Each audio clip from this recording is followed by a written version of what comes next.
Miami, Florida, Dade County, 305. Yeah.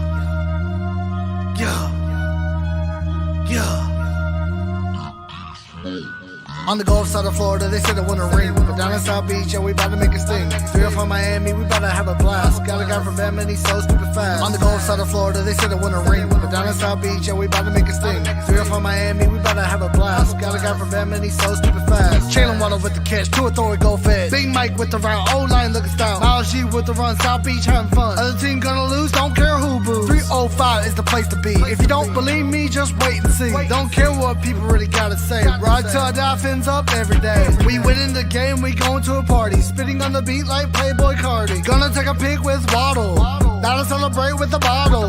That was about to win a dang ring. Ground and shine, bling bling. Don't give a what, look if you buck. Your team is so trash and they really just suck. His squad. Miami Dolphins, my squad.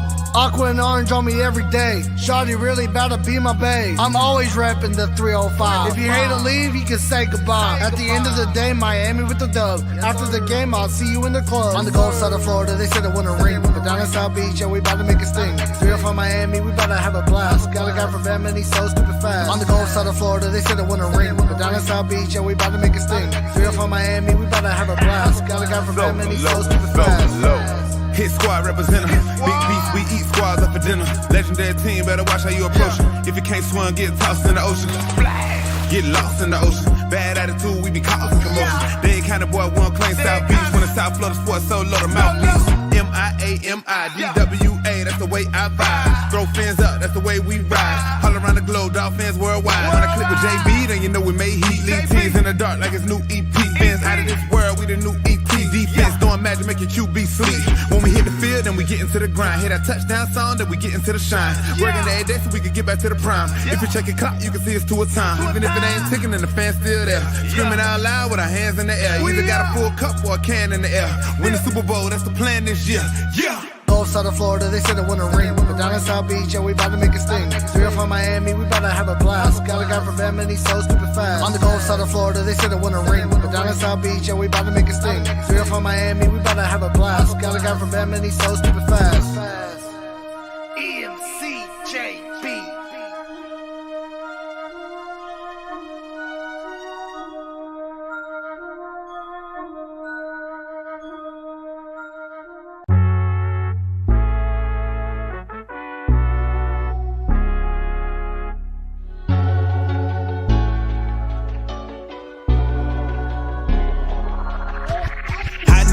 City rising, a little early, it's a bit surprising. Business moves, now we enterprising. Switch it up, now we improvising. Go to get in the winter column. Whole squad been trained to go.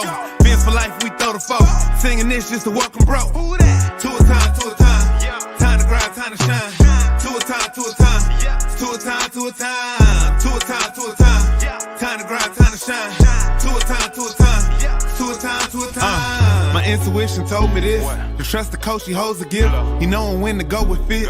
So we knowin' when to switch. This year we got the golden pick. Time to see what that pick about. Bad vibes get sent out. Only fans up in this house. We been waiting, yeah, we been patient. Now it's time to cash out, no discount. Super Bowl, yeah, we en route. I don't know when, but it's close. I don't wanna overhype, but I just know I like it. So excited, league gon' notice now. You should notarize it. They say Tua from that rock. Shout out to Samoa and now it's time to lay the smack down. You think he Dwayne Johnson? Time to be the people's champ. Hit him with the people's elbows, stick together like it's Velcro. You think you could stop us? Hell no, all day I dream about sports. I think I need some Chateau custom with some Dolphins colors, just to let them know we here. Yeah, I know the whole city rising. A little early, it's a bit surprising. Business moves, now we enterprising. Switch it up, now we improvising. Go to get in the winter column. Whole squad been trained to go. Fins for life, we throw the foe. Singing this just to welcome bro. To a time, to a time. Time to grind, time to shine. To a time, to a time. To a time, to a time. To a time, to a time. Time to grind, time to shine. To a time, to a time. To a time, to a time. To a time, to a time. Really hope he the man. Hope we found us a gem. Like the Heat found Bam. Wanna take time to thank Fitz, cause he put on a show. But the young man up, and the whole city know. Time to catch all the blessings. Cash out on investment. Ball out, don't choke. Fins want all the smoke.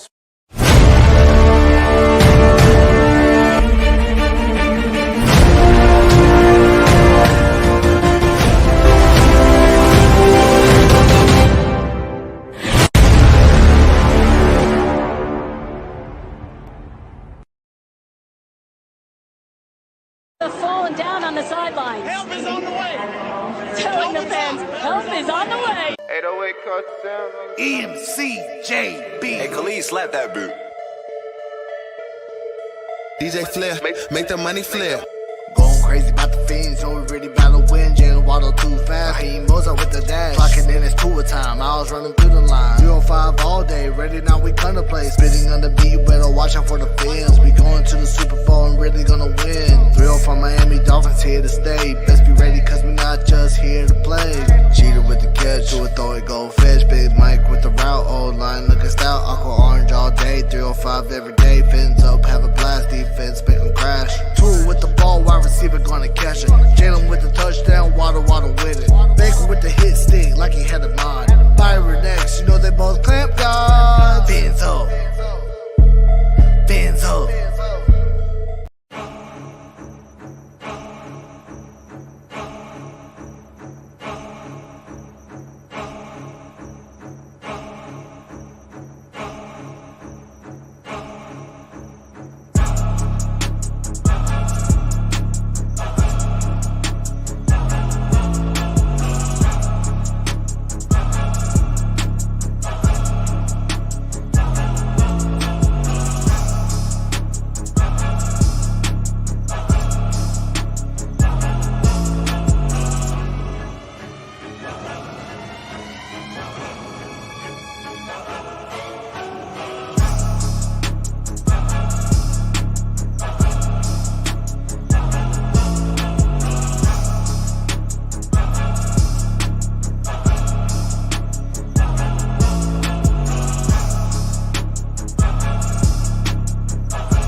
What's going on, Fins family? It's your boy Batman2423. Thank you for tuning into Phinsaholics show. I know I've been gone since last Wednesday. It got complicated for the game on Thursday, live game, trying to get a table at your local Flanagan's, and I didn't get the table till like halftime. And obviously, we know what happened and transpired going into the halftime of that game, where it literally just sucked out the air out of the entire Miami Dolphins fan base. Going into a little bit about the game, obviously, we're very excited. We're pumped. We're in the game. It was back and forth. I know they started off strong. Cincinnati came back, and obviously after the injury to Tua, I think the world stopped in as far as the Miami Dolphins fan base. For the most part, I know that it's been 5-6 days since 5 days since then. A lot of things have happened, transpired. Very important to. Shout out to everybody that's been affected to Hurricane Ian throughout the state of Florida. Prayers up to everybody. Make sure, if you reach out to somebody. I know we heard from Shake Money today. So there's a lot of folks out there still without power. So, if you can lend a helping hand. I know down in Southwest Florida, I know that Freaky and the crew, they set up something over the weekend where, people were getting food, water, things like that. Obviously they're giving away to anybody out there that's in the area of Fort Myers and Naples area. And throughout the state of Florida, I know a lot of us have been affected by this hurricane. So prayers up to everybody out there. Make sure you just reach out to me, and I can try to steer you in the right direction. That way I can guide you somewhere where you can get some food and water. And if you're not too far, and if you are local, we could work something out. I want everybody to just be safe. Obviously, the damage was very brutal in parts of Florida, and it hit hard. So prayers up to everybody that's been affected by this hurricane. And, we got to build up. It was heartbreaking seeing those images from Fort Myers. I mean, I was just there a couple of months back in May, and seeing a lot of these places that I visited and I was out there with, it was just very sad, very, very sad to see that. Obviously transpiring, Tua went down hard during the game.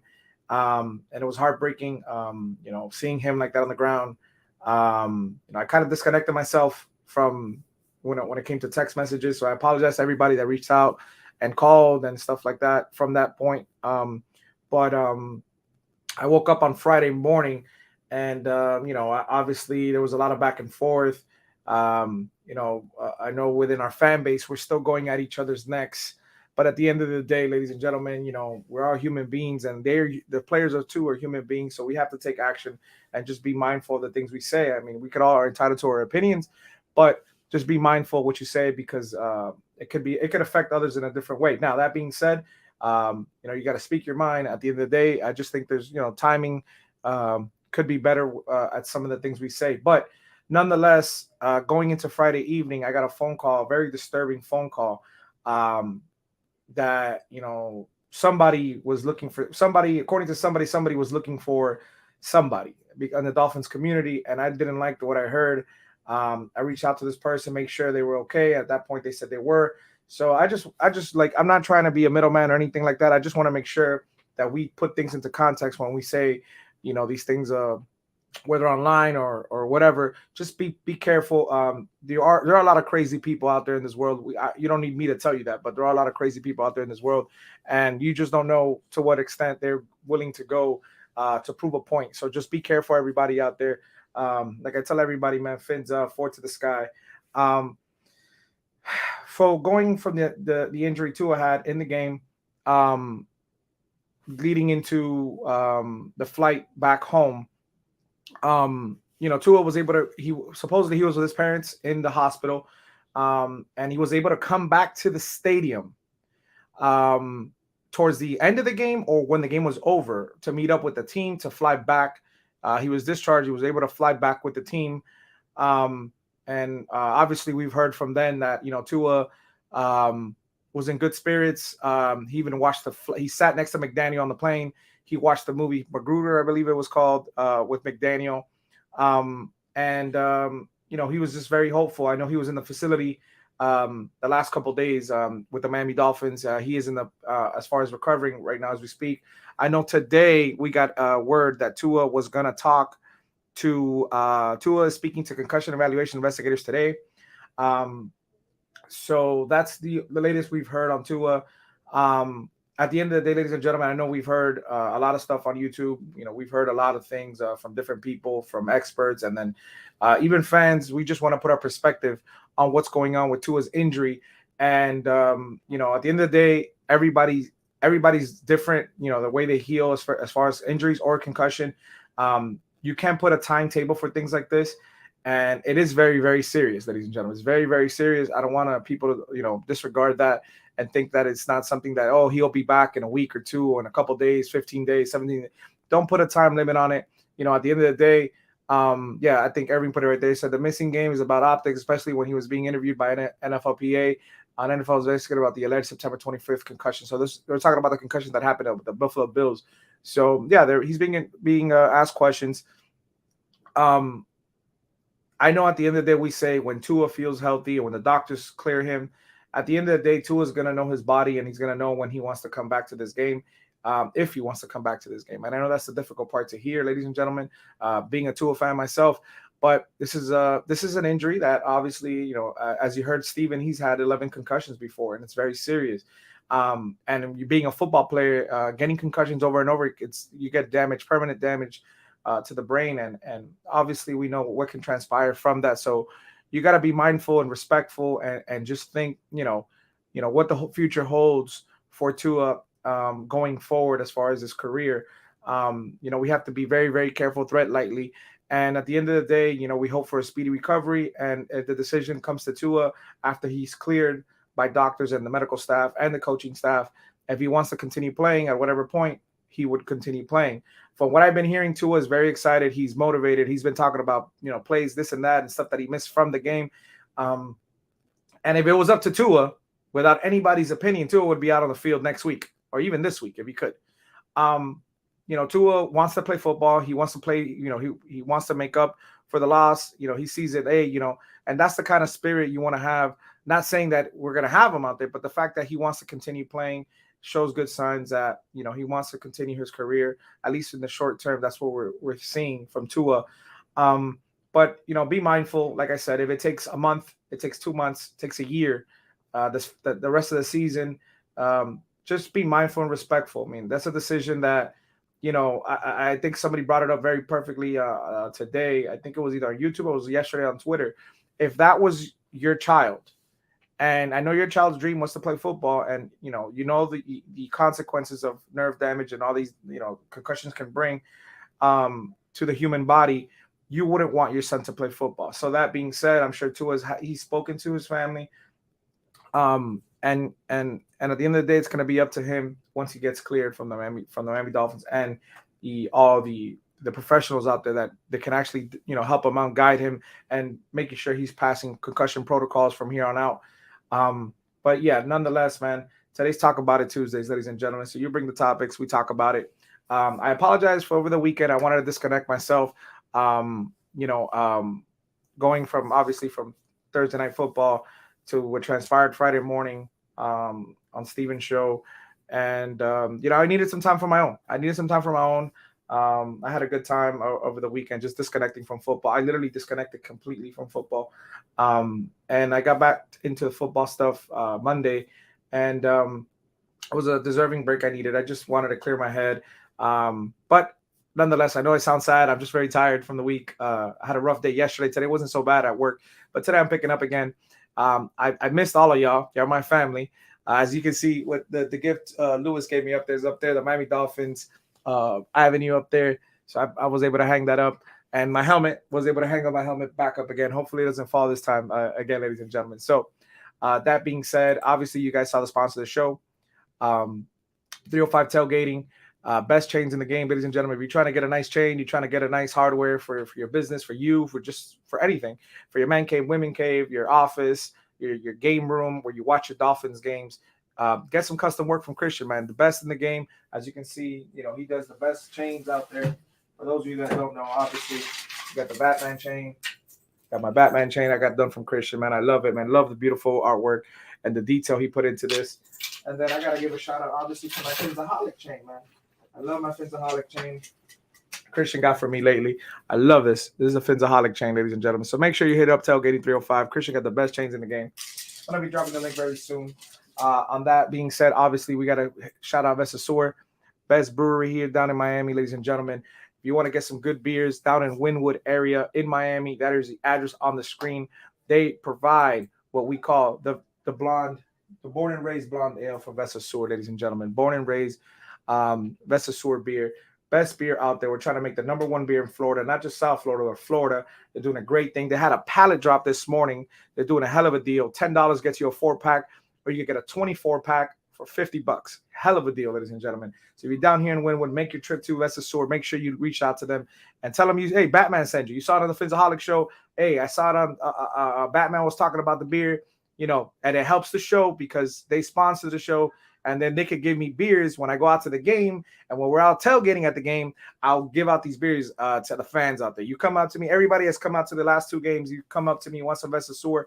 We got Vesasur on deck, ladies and gentlemen, for the fans. So just tell them when you go pick up that Vesasur at Wynwood. Like, again, you can get them at Publix. You're going to pay like $19 for a 12-pack. But if you go, you get the big cans, a 24-pack of the big cans for $50. That's a hell of a deal, ladies and gentlemen. Just make sure you tell them, hey, Batman2423 sent me from YouTube, and they'll reach out to me. So much love to everybody. That being said, as of right now, ladies and gentlemen, I am not planning on going to the MetLife Takeover. So I appreciate it. I'm going to continue going with the double donations for everybody. I know Vince gave me a donation the other day. I put him on the Xavier Howard jersey as well for that. As of right now, I'm not planning on going to MetLife Takeover. I just don't have enough to make, you know, plans for the entire trip. But that being said, though, I do want to put out the Xavier Howard. I'm still doubling entries. If you want to double up, I'm about 21 subscribers from 300, ladies and gentlemen. So $10 gets you 2 entries instead of 1. $20 gets you 6 entries, and $50 gets you 40 entries for the Xavier Howard player worn jersey. It's going to be given away at the 300, not the 320. I'm going to revise it so you can see it at the 300 mark. This is a player worn rookie Xavier Howard player worn jersey, ladies and gentlemen. Right now, we have 3 people that are in the running for the jersey. So make sure you put your donations in. Like I said, I'm going to double everybody's entries here on out. Shout out to the beer guy. He nominated me today. It's right now on Twitter. He nominated me today for the MetLife takeover to win 2 free tickets. And you think it comes with a tailgate ticket. So that could help if I do win that. And I do get, appreciate the nomination, appreciate the retweets from like everybody in the Fins community. If I do win it, then I will consider going. Then I'll get my flight and stuff like that. It's just that I was looking at the total package and everything, and it was like running up the bill, and I did not expect that. But that being said, I do want to make an announcement. Me and MCJB were talking that for a few games throughout the season, we're going to sit together. We're going to see what games he's not going to be able to come out to. And what we're going to do is that we're going to raffle a ticket on the show prior to I'm going to put up the list of the games, and we're going to give everybody 2 weeks in advance. So make sure, you go ahead and you pick your dates, you get whatever scheduling you need. If you're in the area, plans to come down here to Miami. And we're going to do like $5 donations. $5 donation gets you like an entry, like $20 gets you like 6 entries. We're going to do a system because then, unfortunately, the plan that I originally had of giving tickets to everybody is rough because I've been getting phone calls nonstop ever since the New England game, which is the first home game. And it sucks to tell people, hey, I'll let you know. Let me think about it. And it's hard to accommodate everybody. Like I know Alex Diaz, shout out to Alex. He hit me up today about the Pittsburgh game. So in order to do it fairly, we're going to do like a donation for the show. Like I said, I'm going to put up a screen. I'm going to put the game, and I'm going to put the donation amount and how many tickets you can get per donation, how many entries you can get. And then the winner, we're going to announce the winner by like Wednesday or Thursday of the game coming up that week. And that way you can make plans and see what you want to do to come to the game. So it's the best way we can come up with for people to get the opportunity to come to the Dolphins games. And like I said, everybody's been hitting me up. Everyone from their mothers to their cousins to their brothers, everybody wants to come to the game, and it's very, very difficult to accommodate everybody, ladies and gentlemen. So I apologize in advance as far as the ticket giveaway, but that's the best method we can do going forward. That being said, we got a lot of people in the room, man. Make sure you hit the like button, hit the like and subscribe, ladies and gentlemen. Help the channel grow, and it's be much appreciated. Again, I'm doubling everybody's entries for the Xavier Howard jersey. We're 21 subscribers away. And I'm going to be dropping the link right now. We're going to talk about it. And we're going to get into conversations. You bring the topics. We talk about it. For those of you that don't know how this works. So I'm dropping a StreamYard link. And you're going to just see me, Batman2423. I appreciate David Iglesias. Subscribe. Thank you, David. Appreciate it. Basically, I'm going to drop this link. And what you could do with this link is you click it. It's going to take you to another screen. And what you're going to do is going to guide you to come on the show. And you can talk Fins. And you could talk some whatever you guys want. Today's Talk About It Tuesdays. So there's no limit to what we could bring up. Just, we got to keep it in a sense PG-13 in a sense. We're not trying to rub ears the wrong way, ladies and gentlemen. I know a lot of you want to talk about the Fins or Tua. We can bring up whatever you want. Again, there's no rules to the channel. Just be respectful to one another. No racial slurs. Nothing about anybody's sexuality. Listen, we keep it cordial over here, ladies and gentlemen, at the Phinsaholics show. So much love to everybody. Again, I'm dropping the link. All you got to do is follow the link. I'm just dropped right now, and it's going to take you to the platform. I could have 9 on the room. I could have 9. We could talk about it. I missed y'all, man. I really did. I did miss y'all the last couple of days. I just needed to disconnect for a little bit, and it was. I was able to do so. I had a great time. Friday and Saturday, I had a very, very good time, and I appreciate everybody, man. I really do. I miss everybody, man. And nonetheless, Fins up, man. I get it. Drop the link and just jump on. Let's talk. Let's talk some football. What's going on, Lewis? Hey, what's up, Batman? What's going on? How's it going, man? How's it going? I missed y'all, man. Yeah, we How's missed it going, you CT? too, man. You know. I appreciate it. I've been getting a lot of text messages, man. What's going on, CT? Love you boys, man. Hey, What I'm up, CT? glad to see the Batman made it back from the circus. He got lost under one of them big tents, but he finally came back around. Oh man. You guys are crazy. Yo, man. what's going on, Monty fellas? Fans? What's going on? How's it What's going? How's it on, going? fellas? What's up, Mounty? Hey, good to see you back. Good to see you back. Good to see you back, man. Appreciate it, Bounty. Let's say what's up to Shake Money. What's going on, Shake Money? Dímelo, Shake. Hold on. Dímelo. What's going on, man? What's going on, Shake? What's going on, Todd? How much? What's going on, everyone? You hear the background? Nah, not really. No, Nah, we we don't hear it. can't hear nothing. Green Okay, Rat. no, it's- try Game Time. Game Time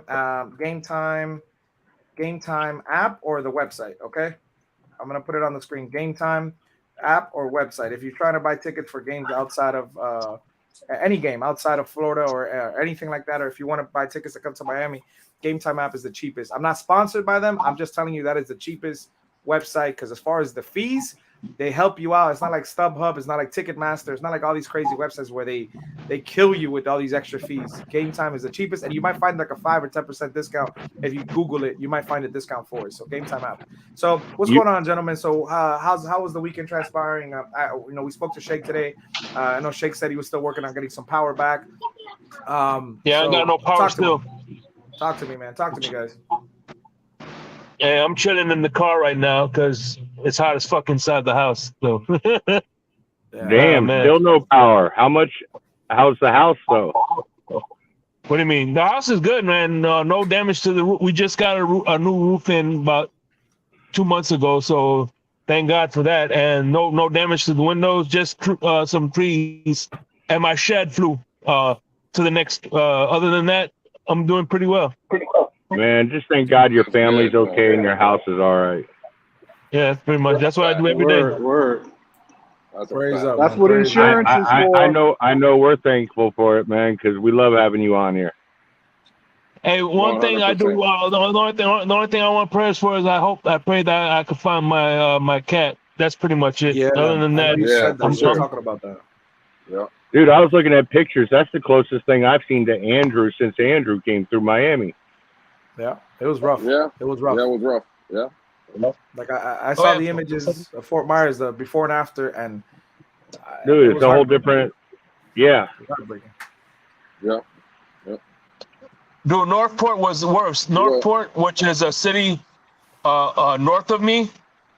Dude, people had I don't know. I heard it for the first time. It was called the Redneck Navy, where people with boats had to go into houses to the neighborhoods to go into houses down the street.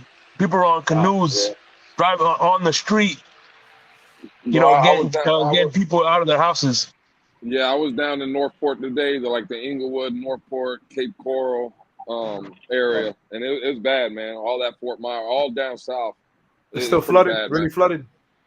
There's certain parts, there were certain streets that were flooded that we couldn't go down. We had to take alternate routes. A lot of roofs that you seen were blown off and trees and stuff like it. It's bad, bro. I think it was Todd that said it, and I would agree. This is probably the worst hurricane I see come through Florida since Andrew. So Yeah. I would agree with that. Yeah. Dude, you still go to Miami. There's still areas that you can see when Andrew went through. Yeah, it's tough. Yeah, So what but happened? the only thing what that happened sucked with the about the AFC storm. roundtable?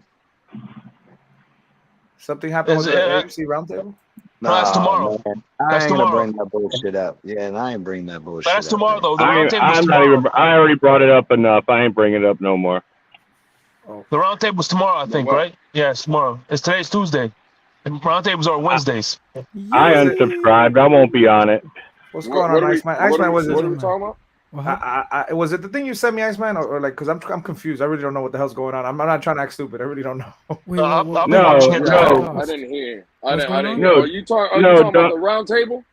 Yeah. Yeah. Oh yeah. Oh, The thing yeah, I sent yeah. you. Yeah, Hey, that's about the Man, you that know. thing, I'll be watching it tomorrow. Okay. That thing. I was that like, wait, thing- what? Oh yeah, no doubt. Yeah. All right, Dude, well, he was. I just thought it was classless. Like a couple days after, It gets crazy he's though. man. he's having crazy. Master of Work's having a Tupac sign with Tua's face and gang signs with how his hand looked during the listen. I seen the video that Masterwork put out. I think we all seen it. I haven't seen it. Yeah, send it to Batman. I know. I only saw like the first 10 seconds. He wasn't making light of Tua. It gets by the way. crazier. He wasn't making fun of Tua. Exactly. He put some YouTube content creators up, and I would just leave it at that. No, it was the video after that. Well, hey, again, you see, this is, but I'm glad we brought this subject up because I'll talk about it. There's no shame in my game. For me, The problem is no. But see, this is the problem right here. When I say that it's our fan base that we cry over everything, and me included, we just cry over everything. Because at the end of the day, we didn't have a problem a week before that sending Master at work. And again, I'm not defending them, so don't get me wrong. But weren't we as a fan base all talking shit and laughing about Mac Jones crying or going off the field? Yeah. So now when he does something with Tua, why is it now that we're in our feelings now? The thing about it, all right, here. First off, it's good for the game. Hey, first off, I didn't do any of that with Mac Jones. I didn't even realize about the whole thing. Right. But at the same time, an ankle sprain to a concussion is a little bit on a different level. At the end of the day, yeah, we're talking about injuries. The fact of the matter is, some people in our community were laughing and making fun. Dude, me personally, I don't know about you, but me personally, I want to see every team healthy when we play them. I don't want any bullshit excuses. I was brought up that way when I played high school ball. You didn't want bullshit excuses. You wanted to go out there and play best first best. I agree. Again, I didn't say. I'm not saying that you said it, Todd. I'm not saying anybody else on the panel said it. No, but that's why I'm saying I'm the one who kind of started the BS about the AFC roundtable and a couple other places, because I was kind of irritated by the way. I'm saying I'm taking responsibility for it. Right. Well, no, you know what I mean? I'm just saying we can't. Because at that time he was still not pretty much just getting on the plane and coming down here when shit starts coming out like that. And I was kind of disappointed with, and I was kind of disappointed because one of our content creators does that channel with the others and didn't have a say. And I was like, that's kind of fucked up. You're doing it that early afterwards. It's a matter of timing.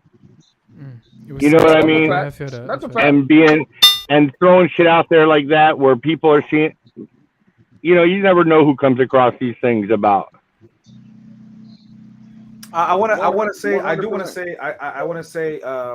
know if he's, I know that TD was in the hospital waiting for the baby. So TD, yeah, exactly. If you're hearing out there, if you're hearing the baby was born, congratulations. If not, yeah, Matt, definitely congratulations on that. Yeah. I hope everything goes perfect for you. Prayers, yeah. Hey man, but if y'all don't want to watch the round table anymore, I don't blame you, but I'm gonna continue watching it. It's all good. I'm still watching. I just can't. Listen, I'm gonna still watch it because again, it has one of our YouTube content creators on it. That's why I'm gonna watch it. Same. I'm not gonna lie. I would lie to y'all. I would be lying to you if I tell you I've seen it one time. I've never seen the roundtable AFC. Never in my entire life. Me either. So I support. I'll watch it. I'll watch it just to see what's going on with other teams, fan bases. I watch everybody. Yeah, I watch Raid the Tape for the Raiders. I watch all of them. I want to welcome Big Philly and Crypto. What's going on, my man? Crypto, what's going on, my brother? What's going on, By the way, you're dead wrong. Hey, hold up. I gotta ask Big Philly something. I gotta ask Big Philly something. You ever see the video of that running back yet? Bruh, which running back? I have not. Bijan Robinson? He has not seen any highlights of Bijan Robinson. Oh, so you're finally on the Bijan Robinson train? I am. I've been on it. He's not because he doesn't even know who he is or the highlights. Well, no. I know who he is. I've seen him. Hey, Batman. He's the one that's still undefeated. Hey, can we bring up and again, this is Bring It Up Tuesday and Batman gives us a platform. What's that? That's right, that Irvin. noise in the background? Throw that up, Irvin. That's what's up right there. Yeah. The U, baby, the U. I see the U. Where'd you go, Batman? All right, so yeah, Lewis, go ahead. My bad. MCJB, stop it. MCJB, stop it. It's gonna be a touchy subject, and it's gonna, it's probably gonna cause an uproar. But this is what this show's about.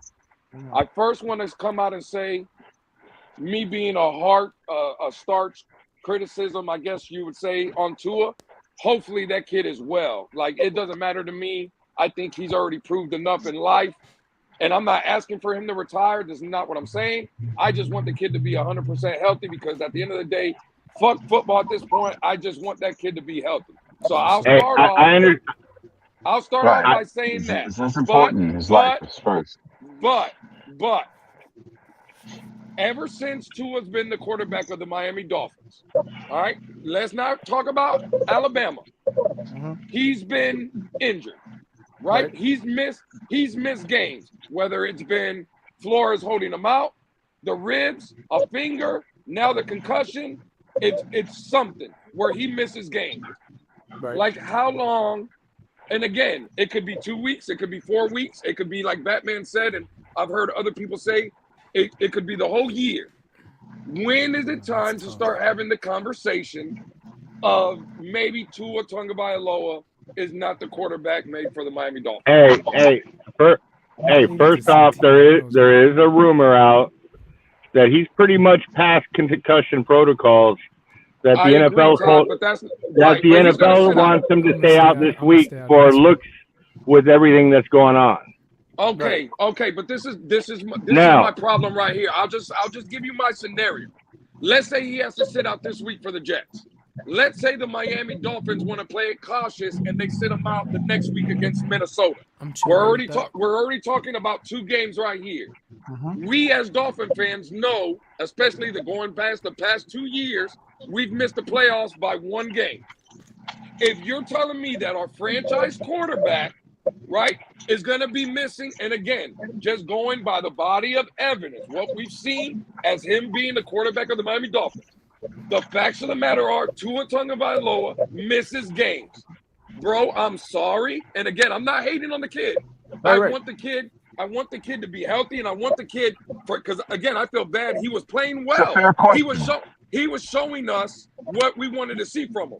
Right. But again, if he's gonna be missing games, which he obviously is, when is it the right time to have the conversation about Tua moving forward as the quarterback? I'm still gonna wait to see what happens this year. Number one. Number 2, I'm hoping this is a wake up call where it's not gonna take him 5 seconds to get hit. He's gonna throw the damn ball away. You're starting to hope a wake up call comes, and maybe Dan Marino comes and says, "Get rid of the damn ball." Everybody says, "Get rid." Man, I'm almost ready to tattoo it on his forehead so he sees it in the morning when he wakes up. Hey, real quick. The thing is this is the issue. Okay.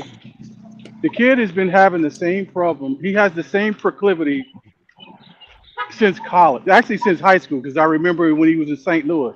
Okay. He has a never say die type of attitude. He's going to make something out of nothing. 100%. Well, he has to understand. This is about longevity.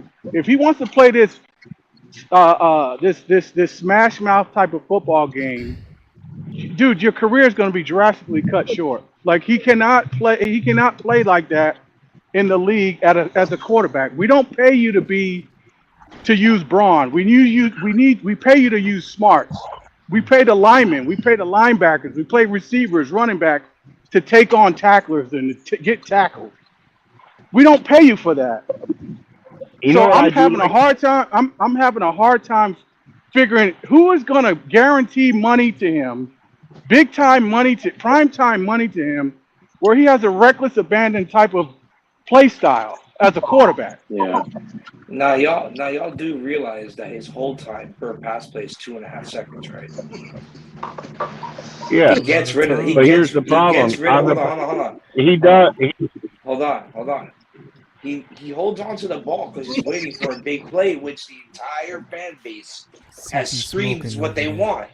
You feel me? Everybody says, "Oh, we want big pass plays."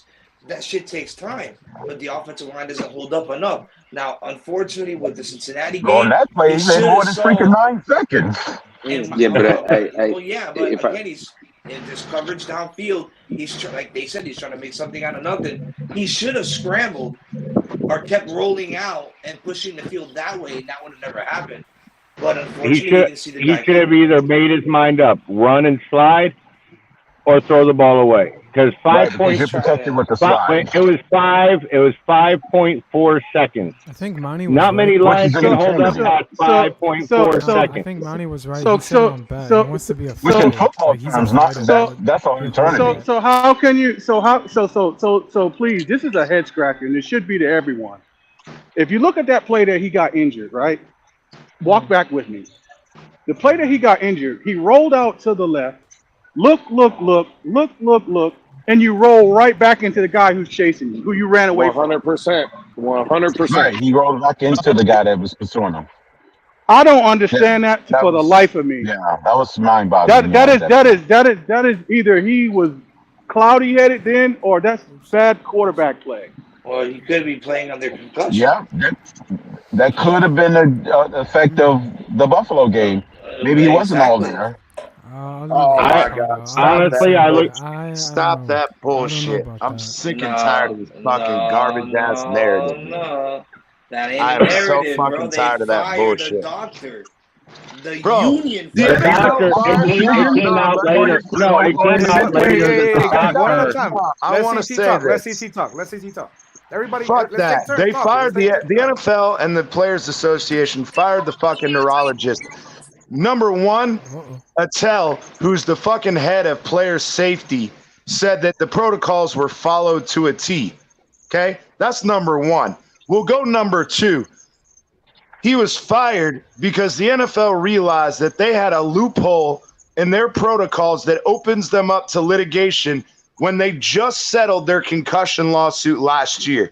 The NFL is not going to admit publicly that their protocols were lacking. Not that, again, that there's something wrong with the protocols. It has everything to do with there was ambiguity in the fucking protocols that allow things to happen that even if, and again, Tua did not have a fucking head injury last fucking in the Buffalo game. Stop it. If he did, he would have had issues with dealing with play recognition, defensive recognition, and all that bullshit. So that's number two.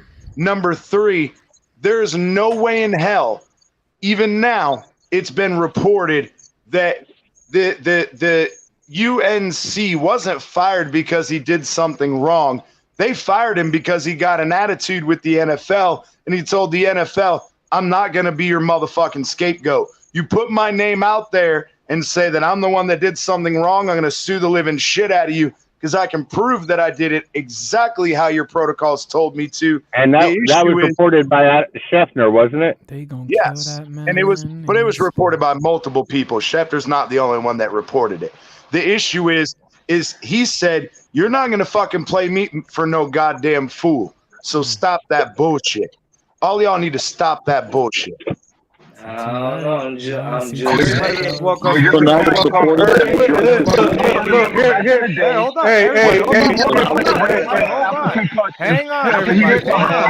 Hang on, everybody. Steve Young used to have concussions as well, and he played pretty good after freaking concussion. Crypto, hang on. Don't let me start digging. I want to welcome Irving and KP. What's going on, gentlemen? Yo. So now we're supporting people's right to sue, right? But Flores was wrong in going about his lawsuit, right? You know what I'm saying? Let's get to the bottom here. Listen, Tua impressed everybody before this latest injury, right? And you're a hater if you deny that Tua's play did not improve and that he was balling out before this injury. But we have to look at the overall effect that Tua has had on us as a fan base, man. I've never heard so much excuse making from this fan base. And it is getting to the point where it's over the limit, where people want to get the defensive lineman who tackled Tua when he got hurt. They want to get him banned from the NFL. That was ridiculous. It's That was a legitimate hit because they would have called it if it wasn't legit. Exactly. That was a clean hit, bro. Now I do think that there is a point to be made that yes, he slung him down. However, the issue is again, when people are trying to break your tackles, it's like you sling them down. It's called Can I finish one fucking sentence? Can I finish one fucking sentence? You said a lot of crap tonight, dude. So again, at this point, yes, I believe he was slung down. However, that's part of the game. And at that point, he needs to understand that, hey, if I'm going down backward and I know I have the possibility of hitting my head, you can, as soon as your fucking back hits the ground, the ball is dead. So put your hands behind your fucking head and hold your head. The problem is his ass hit the ground and then his back hit the ground. At that point, the play's done. Drop the fucking ball and put your hands behind your head. Hey, check this out. Who's ever taken physics in school? You got a 350-pound guy coming at you, and his job is to get you to the ground. He wrapped up Tua, and they both fell. Right. It's no way in hell humanly possible for a 350-pound man plus grabbing another 200-pound man. That's 500 pounds that's going the opposite direction. There's no way he can stop. 100%. Tua, that's just simple physics, inertia. But Monty, it shouldn't even be a discussion. It's part of the constant excuse making by this fan base for Tua. When Tua struggled in his first 2 years, there were certain people who just called out the obvious, right? And they were class haters unfairly. And just it was uncalled for. And now we're seeing the same effect happening here with certain elements in the fan base, and it's beyond ridiculous. Is no question a legitimate question when it comes to Tua? It's just as legitimate as his improved play has been this year. Listen, if he comes back healthy and he balls out, part of the equation, KP. Hey, last year I blamed Jesse Davis when he got hurt. Yes, in the Buffalo game. This year I blame Tua because he held on to the ball too damn long. I'm calling it the way I see it. But both happen regularly in every football game, everywhere, at every level, every year of the sport. It's football. You can't blame players. This is the part of the question that I offensive line have blown assignments, just well as quarterback have blown assignments. This is the part. This is the part of the question I left out, though, right? Because the KP's point, we all know he's going to come back. He is gonna come back. But let's say he misses 4 games, right? And again, let's just call it 4 for this example. And then he comes back and he shows us what he showed us this year, right? What he's been showing us the first 3 games. What do we do with Tua at the end of the season? And I'll give you mine, but that's the question. We still got another year, though, Lewis. We still got another year after that. I definitely throw down. Hey, I'm throwing down the 5th-year option. No. He's going into his 4th year. And again, see, my opinion, and I'll give you, this is what the question is, and I want to hear everybody's opinion. I'll just give you mine first. If he misses 4 games this season, I don't care what he does at the end. Bro, it's going to be the 3rd year, and the facts of the matter are, these are the facts. The last 2 years are Miami Dolphins that we all say we're not Tua-neers, right? Everybody that comes up here says, we're Dolphin fans. We're not Tua-neers. Well, if that's the case, our Miami Dolphins have missed the playoffs the last 2 seasons by 1 game.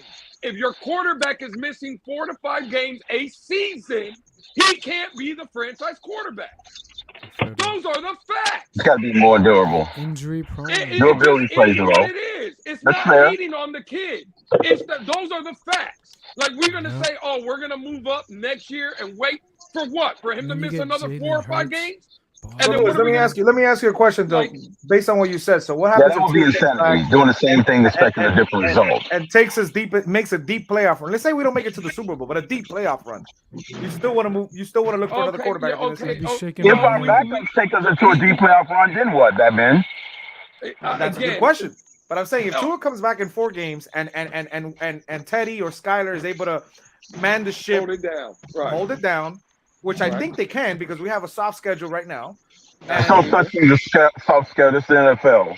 I know, but compared to the games we just played and the games towards the end of the season, this is the easier. I'm not buying the soft schedule. It's not easy. It's not guaranteed wins. It's Nothing's not guaranteed easy. wins. Nothing's There's easy, nothing bro. guaranteed in the NFL. But at any given day, any team can lose. But Unless we're playing the Patriots. Look at Jacksonville and Buffalo last year. I mean, unless we're playing the Patriots. We've been playing that beat for 20 years what I'm now. asking is, Lewis, I've seen more than enough. what happens if Tua comes back? Let's say he misses a month. He comes back. Yeah. And he mans the ship, takes Sounds us about to the playoffs. We win 1 or 2 playoff games, and now what are you going to ask yourself? I know the label of the injuries is there. I understand that. I'm asking you as a fan, if you had the decision, what do you do? Right. If he comes back, even if he misses a month, and for whatever reason he keeps balling like what we've seen the last 3 games or the first 3 games, and we're in the AFC Championship game, then obviously, yeah, he comes back for another year.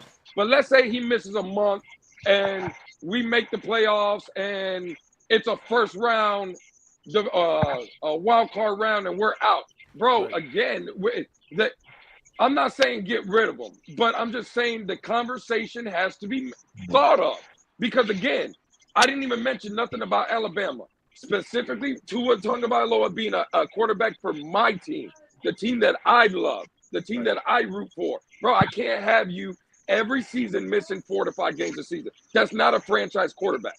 That's not. I agree, but I agree. Yeah, I agree. Yeah, you can't be missing that many. That's way too many. If you guys think that he's sitting out 4 games, y'all are crazy. Hey, CT, you could have And he ends up dying, then whose fault is it?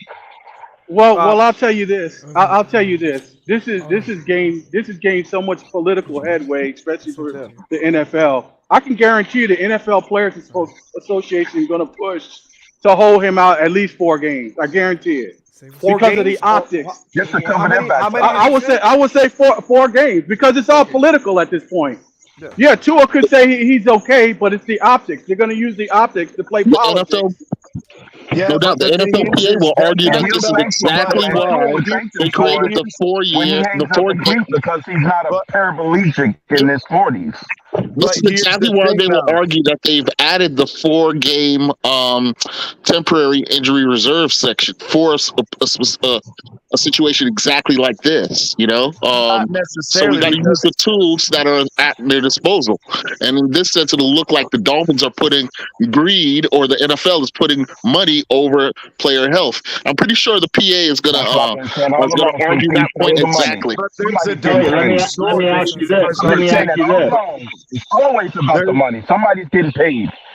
It's a double-edged sword that none of you guys are aware of. Hey, is our Pittsburgh fan up here?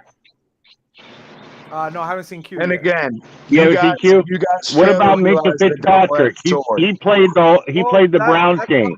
That's something that I'm gonna bring up.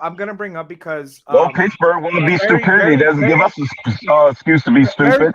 Barry Cunningham. 2 wrongs don't make a right. Shout out to Cap for Life for sending me the video. You're right. Barry Cunningham. He made a video that. I understand he's the quarterback. I understand he was put out on a stretcher. I understand that. But the fact that you had 2 other players this season in Minka Fitzpatrick and T. Higgins, that they both were on the 2nd concussions, and nobody bats an eye. But yet we were on Thursday Night Football where the world's watching. Tua got hurt. We understood that when he fell and when he was down with his fingers, we understand we all freaked out. The entire world freaked out. But my thing is, we're getting blamed so heavily from national media, and I understand that the way it looked ugly. We're not gonna deny that it looked ugly. But my thing is, why not emphasize to what happened to Minka? Why not emphasize what happened to T. Higgins? Why does it have to be we're constant on a radar? Like we're on a radar. We have to. But you just said that, man. It's national TV. More people are watching. Well. Let me throw this at you. I've been trying to make a point for a while. Let me throw this at y'all. Let me bounce this off of you. When did Dane Jackson get hurt? 2 weeks ago? Yes. He was taken off on a stretcher, correct? Yep. This is tough. And he played yesterday. He played Sunday. He played yesterday or something like that. He missed 1 week and is back after missing 1 week. Yep. Exactly. So see, people can't tell me this is not political. This is But political. here's the thing: there's a double-edged sword First of here all, that Tua people hasn't aren't missed a week yet until recognizing. this week. I've been So we trying don't to know make it's this just 1 point week for some anyway. time, So so it'd be I'd the really same like standard. to, We can't go crowing about something that ain't happened yet. or we'll just keep Tua talking. only missed 1 game. Go ahead, CT.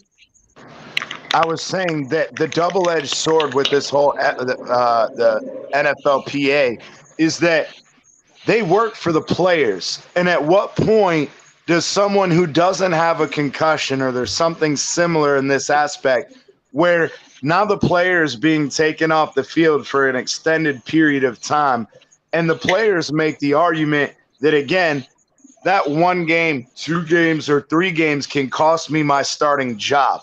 So there's an issue where, okay, I understand the NFL wants to keep your optics, but at the same time, the NFL Players Association is trying to do right by the players, not by the NFL.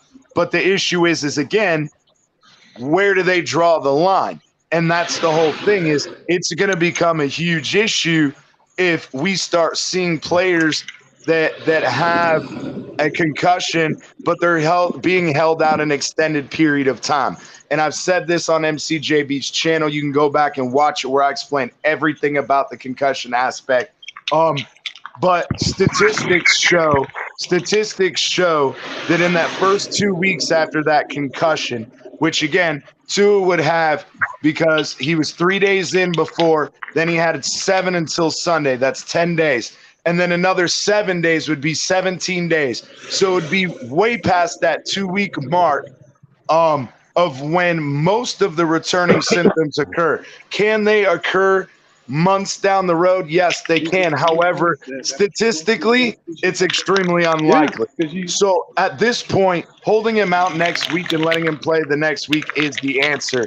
The question is if the NFL tries something, the NFL Players Association is not going to be happy about that. But let me ask you a question to everybody. So let's say he's clear, he clears protocol, concussion protocol, he's good to go next week. Do you think the Dolphins, just based on the scrutiny that could happen, do you think they exercise their option and say, let's give him another week or 2? I doubt it. No. For the simple I doubt it. I think he sits Mike 2 weeks. McDaniel has already made clear he's doing what's best for his players, but he's also fucking trying to make them successful. And he can't do that by fucking purposefully holding him out if he's good to go. I think he misses 2 weeks. Batman, I think everyone, he. I'm a rider. I think he might come He'll be for a back Pittsburgh against game. for the Pittsburgh game. Yeah, but he misses. Hey, now let me ask you. Hey, let me ask you this: what about the J.J. Watt situation? Look how his situation was. That's rough. But about it, he's out for the whole season. That's rough. Huh? Like I said, I think he's just missing the Jets game just for optics, because he has that interview with the NFL for their investigation, and then he starts with the Vikings. Yeah, he had the interview today. Yeah, it was today. No, Watts is out for the rest of the year. He's done. He's the season-ending injury. No. I'm saying Tua had his interview today. It was brought up. I mean, You said something about Watts. Yeah, you said JJ Watt's coming back, though? I thought he was out. No, he's out for the season. He's done. Yeah. Congratulations. Well, overall, all of these situations illustrate like the slippery slope that the NFL is on.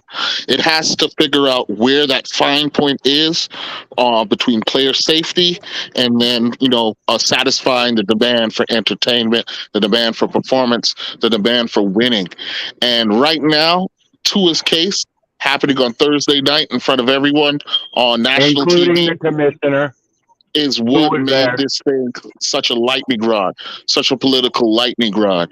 So, I mean, whatever decision is made is going to be a forerunner of things to come. Will the NFL side on this or on the side of, business as usual, or will they be serious about player safety? Because it's obvious that there needs to be some sort of impartial entity that advocates on behalf of player safety. Because as you've been pointing out, the players, like CT said, they want to play, they want to earn that contract, they want to protect their position, and the sport is just fun. They want to be on the field. You know what I'm saying? But do they put themselves at risk? Let me just tell you, and this is the last thing I'll say. If Tua gets on that field next week, after this week, and something happens where he gets a third concussion, heads will roll. There will be hell to pay. Yeah, it's just what it is, you know. So we'll see what happens. We'll see. Because it don't necessarily have to be a concussion. It could be any other injury. I wanted to ask you guys. I know it's already young in the week. I know it's Tuesday, or a lot of us are already started looking at the Jets game. I know we got another controversy glooming now. We understand that for the most part, the Dolphins, for now, they are going to be rolling with Teddy. I didn't think Teddy had a bad game. I don't think he had a bad game. I think he had a decent game. In works of getting in for Tua towards the end of the Cincinnati game. I still don't think that was an interception. When you look at the replay, the ball hit the ground. That's besides the point.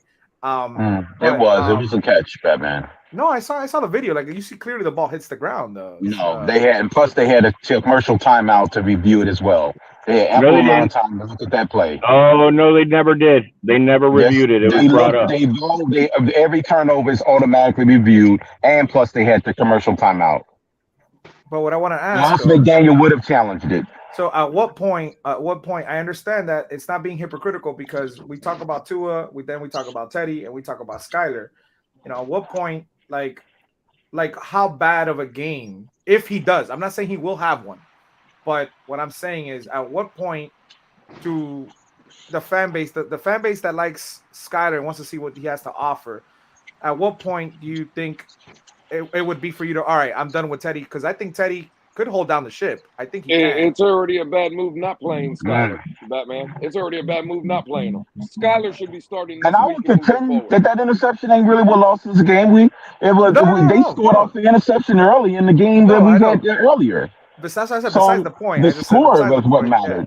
Yeah, I understand. Like I said, the game. And was again, already, Teddy played a good game against Cincinnati. I'm just saying with the situation moving forward with Tua, y'all heard my question and how I feel about the situation. Bro, at the end of the day, we need to find out what we have in Skylar Thompson. Because Teddy Bridgewater, is not the future of the Miami Dolphins. I don't care if he comes out and he goes 5-0 this year. I don't care it doesn't matter. Skylar Thompson, has an opportunity. That's why I say that. That's why I brought it up. Whether it's a backup role for Tua or whatever, but why wouldn't you want to see what the kid has? Well, it doesn't make sense to me. See, the problem is, though, it depends, how they're looking at short term with Tua coming back. You do want to have the veteran presence out there if it's only going to be one game. If it's only going to be one game, because as of right now, we are technically still in first place, and Buffalo has to play KC, who's red hot this coming week. Then Todd. No, they played them the following week. They played Pittsburgh this week. Oh, they do? Wait a minute. So, Todd, you're under the assumption that Tua's only going to miss one game, correct? I said it depends on what they're saying. If they're thinking if it's something where Tua's going to be out for 4 to 6 weeks, you're going to turn and say, okay, what do we got? Because the season's pretty much going to be a loss. We're not going to make what we want as our final goal.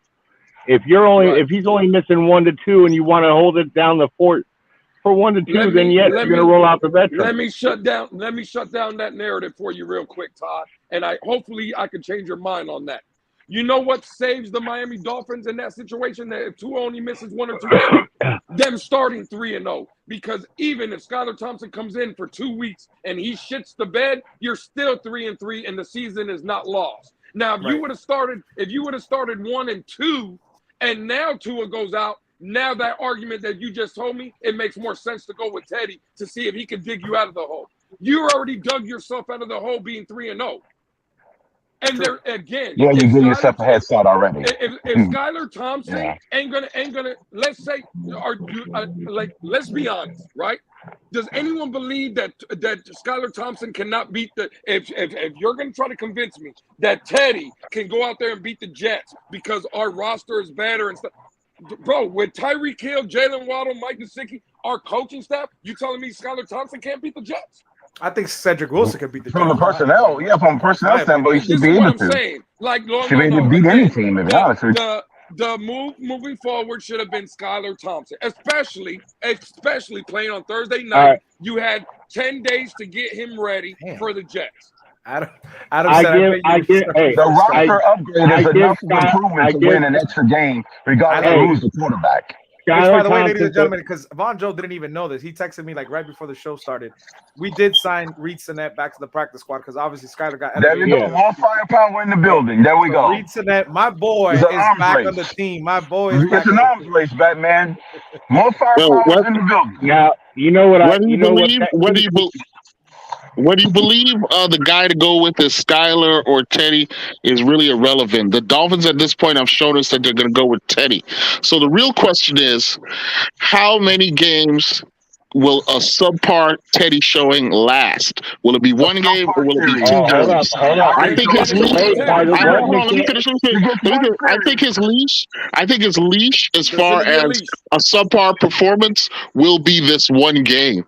If he cannot lead us to a victory over the Jets, then the chorus to bring Skylar in will increase. But let me just finish here.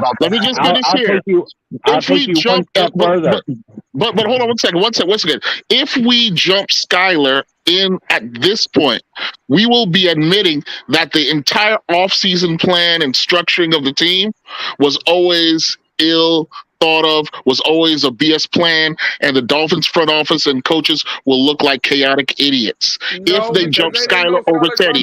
You paid that man $10 million to be an insurance policy for this moment precisely, and you don't want to be seen in the NFL as trembling and shaking your boots and making rash decisions.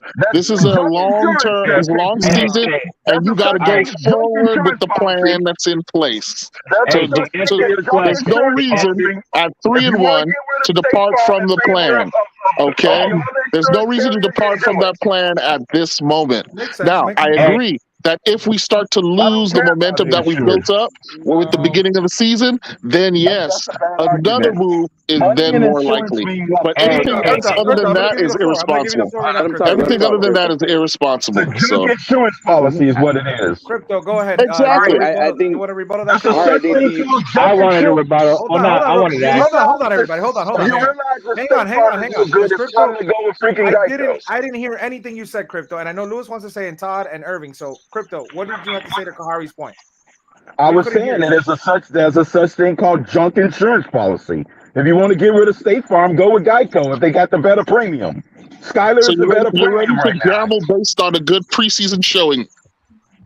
How many quarterbacks have looked good in the preseason and shit the boat when they got a chance to be on the field for real? I agree. That's not a rule. All right, Lewis, go ahead. What about you? There's no rule. There's nothing written in stone.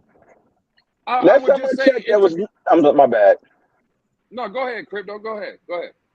Well, last time I checked, Congress didn't pass a law and the president never signed it, saying that a rookie has guaranteed failure.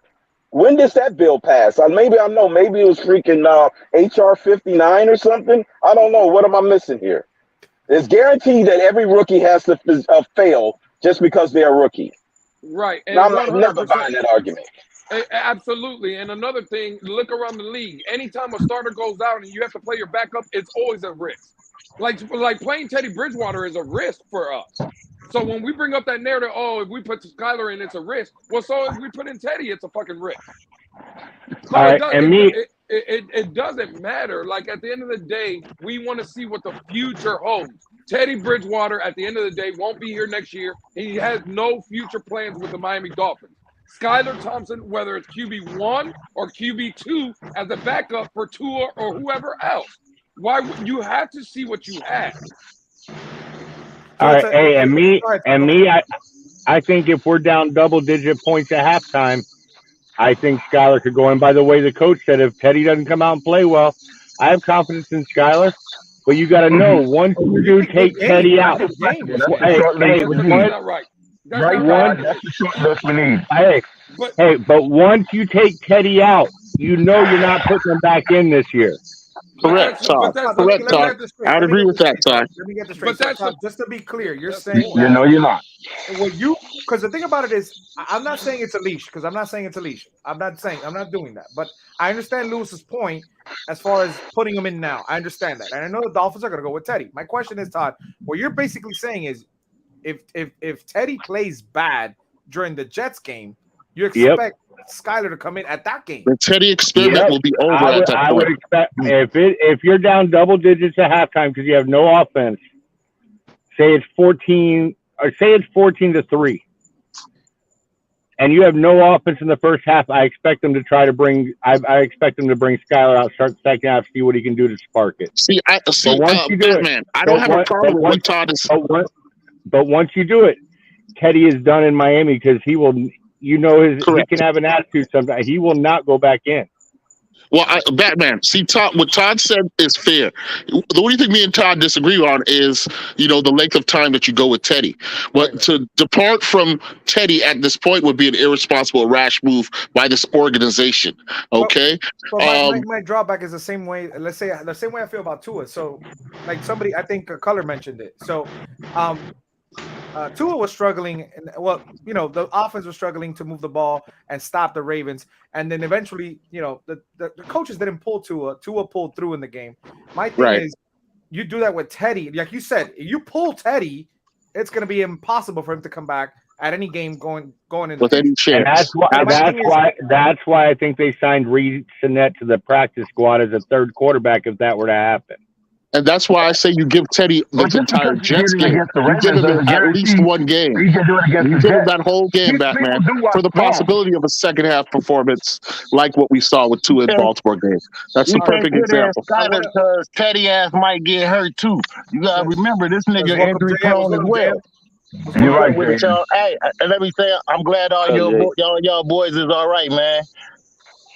Yeah, we doing good, man. The people on the West Coast really got it bad, man. I'm going to go back to you, James. I know Irving has something to say about it. Irving, what was it you're going to say?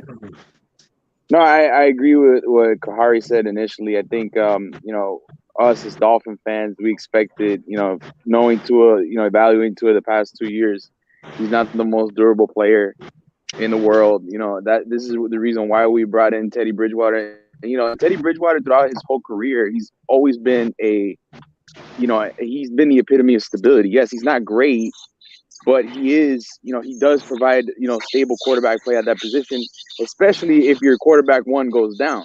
I mean, you look at his passer rating, you look at his touchdown to interception ratio, his winning, his record as a starter. Right. He's not bad. And I agree with that, Irv. He had 9 touchdowns. My point is, he does have a television.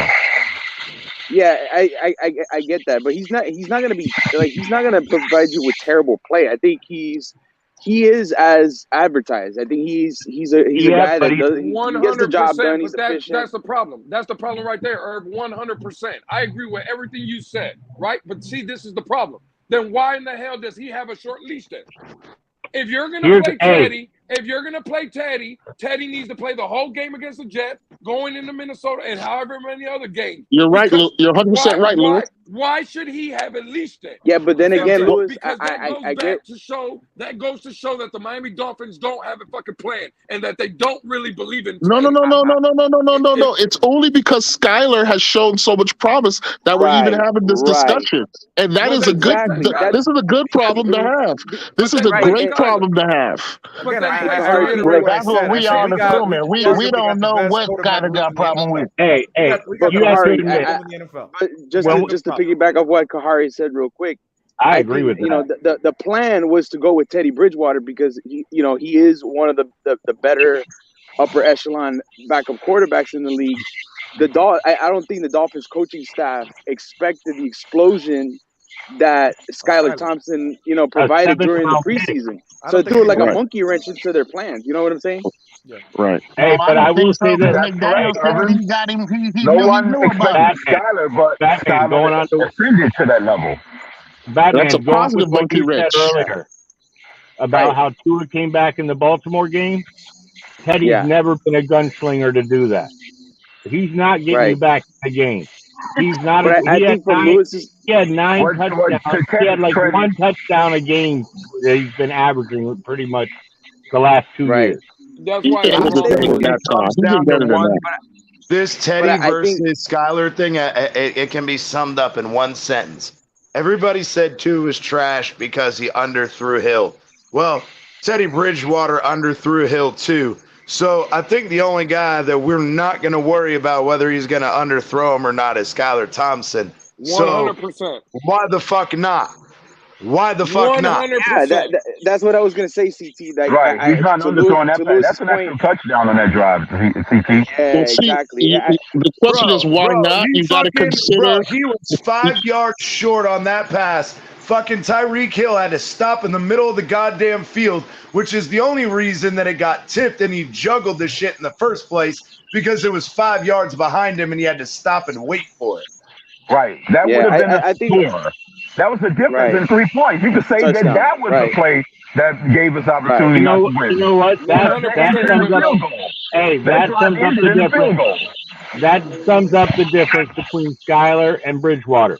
Skyler is a better deep ball thrower, but Bridgewater is more accurate on the short passes. That's been Skyler's all the way back to college. Will you admit that the projections that you have for Skyler are yet to be seen? The only thing you've seen is preseason play. Another catastrophic injury? I agree against Vanilla. Okay, well, as long as we could as long as we can agree to that point, we're fine. I mean, this is a great debate for fans to have, right? We got a promising rookie, right, versus a not so sexy veteran at this point. That's my only worry about Skyler is reading the defenses in the short plays. Exactly. For instance, Todd, look at the way our defense approached Cincinnati. Hold on one second, guys. I want y'all to really think here and consider the way we played Joe Burrow this past game. We lined up both safeties on one hash, right? And then left Xavier Howard on an island to guard their whatever receiver was on that side. That is an exotic look for any quarterback to face, as you saw happen to us, right? Even with Tua, Tua wasn't perfect. Is Skyler ready to handle that level of defensive manipulation and blitzes? This is a beat the player one-on-one with his arm. It only takes just beating a man one-on-one and him making them throw. But that Skyler only exists in your imagination at this point. It has not been manifest. Let me chime in on that. Monty, I'll go after you. Go ahead. That exotic blitz stuff. It's standard operating procedure for a quarterback. I don't care who it is, who you got over there, one-on-one, you go to him. That's standard operating procedure. You got to just know that. That's the stuff that Tua didn't know. That's the stuff that's the shit that Tua didn't know last year.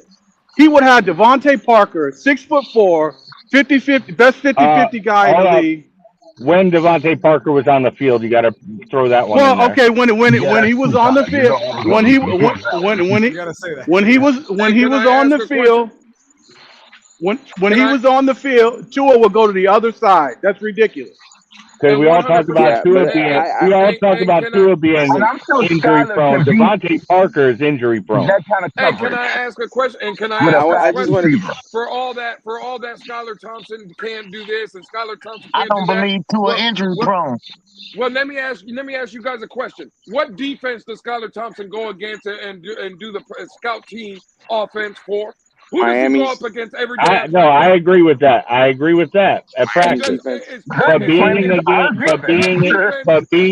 game is a whole different thing. What defense is he going to see? What defense is he going to see that's better than us? Well, see, this is when you need to consider the state of our franchise, where it's at in the world politically at this point. Can the Dolphins afford to take a gamble on Skyler at this point? And I would argue that given the mess that our franchise has been in over the last 2 years, that this is an organization that wants to be seen as stable and making deliberate moves, not rash moves at this point. Well, no, the political intersects with the reality at this point. Here, if you go to Skyler and skip over Teddy, man, you're inviting over a whole lot of crap. If Skylar doesn't work out. And right now, Skylar is not a guarantee. He's not Dan Marino on the bench at this point. At this point, he's not. But like I said, I'm making it a short leash because I know Bridgewater's not going to throw us back into a game. I agree with you there, Todd. Our only disagreement is the length of that leash, and that's fine. That's fine.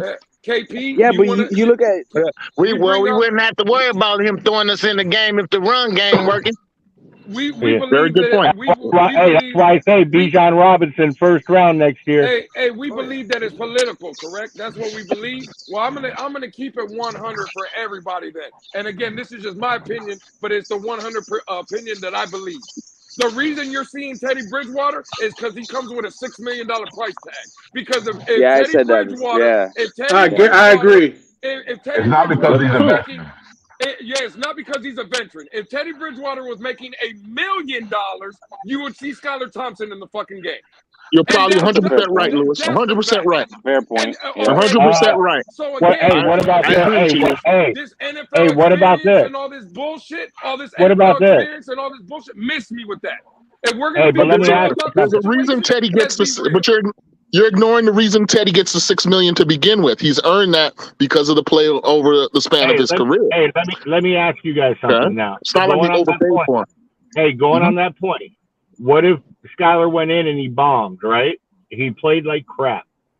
What next year when Bridgewater's out, what veteran quarterback's going to trust you not to draft another quarterback as a third quarterback or pass him up for a youngster when he comes in? They're not. You got to overpay again. Yeah, but here's my thing. I'm not necessarily worried. Look, Todd, I'm not necessarily scared. Like, listen, I'm not necessarily scared of our quarterback situation because we have, Mike McDaniel has the system and the speed on the field that's gonna create space. Not just that, I like our quarterback to make. That's first. Second, we have our defense. If we believe that our defense is truly great, this defense is good enough to bail out the quarterback. And we have quarterbacks that are good enough with the weapons around them that are good enough to put enough. That could put drives together that can end up in touchdowns. All we really need is for our offense to make enough plays and for our defense to maintain the other opposing defense's, effectiveness to a low standard. The problem with that, though, Irving, is the fact that Teddy Bridgewater was absolutely terribly inefficient when it came to situational football. The problem is again, bro, how many times did we have to settle for a field goal? Because, the run game gave us some pretty good runs. Were they consistent? No. But even when Teddy was in fucking scoring range and be able to convert that into a touchdown, bro, we settled for field goals every fucking That's not true. He threw a touchdown last game. What are you talking about? The shuffle pass. Yeah. Okay, so let's go back and look at the drives again. Let's forget about look at the drives and go look about how many field goals we had. You got to contextualize his performance in the fact that this is a guy who got at most 20% of the reps in preparation for that game. The package of plays that he could go to at that point is going to be limited, and that's going to hold back an offense. That's going to hold back offensive efficiency. KP, you can't have it both ways, bro. You can't say that he's coming in with 6 years of fucking experience and blah, blah, blah, or however long he's been in the league, and then say, he wasn't prepared for it. Bro, you could be a 15-year veteran. You need reps. You need reps with the players around you. You can't have it both ways.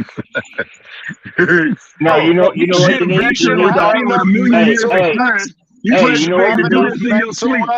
That it should take him 5 or 10 fucking plays to get in the rhythm, bro. He's got thousands of mental reps. CT, what about timing with the receivers? That's what I'm talking about. Bro, they do shit all season, bro. They mix these guys up. It's not like they sit and they only play with these 3 receivers. Nah, man. Look at Tua throwing touchdowns to Craycraft and Sherfield. Exactly. Up to the point where he threw that interception. Up to that point where he threw that interception, he had put 1 touchdown on the board, right? And we were in the process of driving down the field. We were almost in the red zone when he threw that pick. Now, a lot of people want to put that pick on him. Some people want to put it on Gesicki. Yeah. I'm not going to say that I know exactly, who was to blame on that play. Right. But to suggest that he was know. not moving the team at all in the game is just incorrect. It was a mixed performance. I agree. No, see, this is where you're trying to change what I said.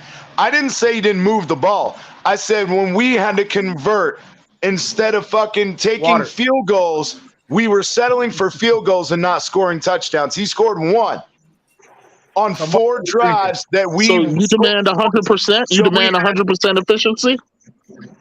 No, I like fucking backup quarterback on 20% reps. Just like with Tua at fucking 75%. So you demand Tua's performance on 20% reps leading up to that point. That's unrealistic, CT. He's playing in the offense every fucking practice. Tua was ranked the number 1 or number 2 quarterback by QBR rating in the league. He was operating our offense at a high level, which is why we're praising him up to this point. It would be silly to expect Teddy to jump in and continue at that level. It's unrealistic. Oh, not bullshit. You're not giving context there. Jeff Osceola got just as better when he came in for Phil Simms and won them a Super Bowl. And Nick Foles did just as well when he replaced Wentz. So it can be done. You demand that Teddy be a Matt Moore type. You demand that Teddy be a Matt Moore type then. Just come in and gunsling. That's what you guys want to see. That's why I'm not smiling. That's why we ain't smiling. I don't want Teddy fucking doing it. Because we just saw that Teddy can't fucking throw the goddamn ball because he underthrew Hill by 5 fucking yards. The facts say that your position there, CT, is pure bullshit. Because he has a 10-year career of facts, of performance on the field, winning record, high completion percentage, and he has thrown touchdowns before.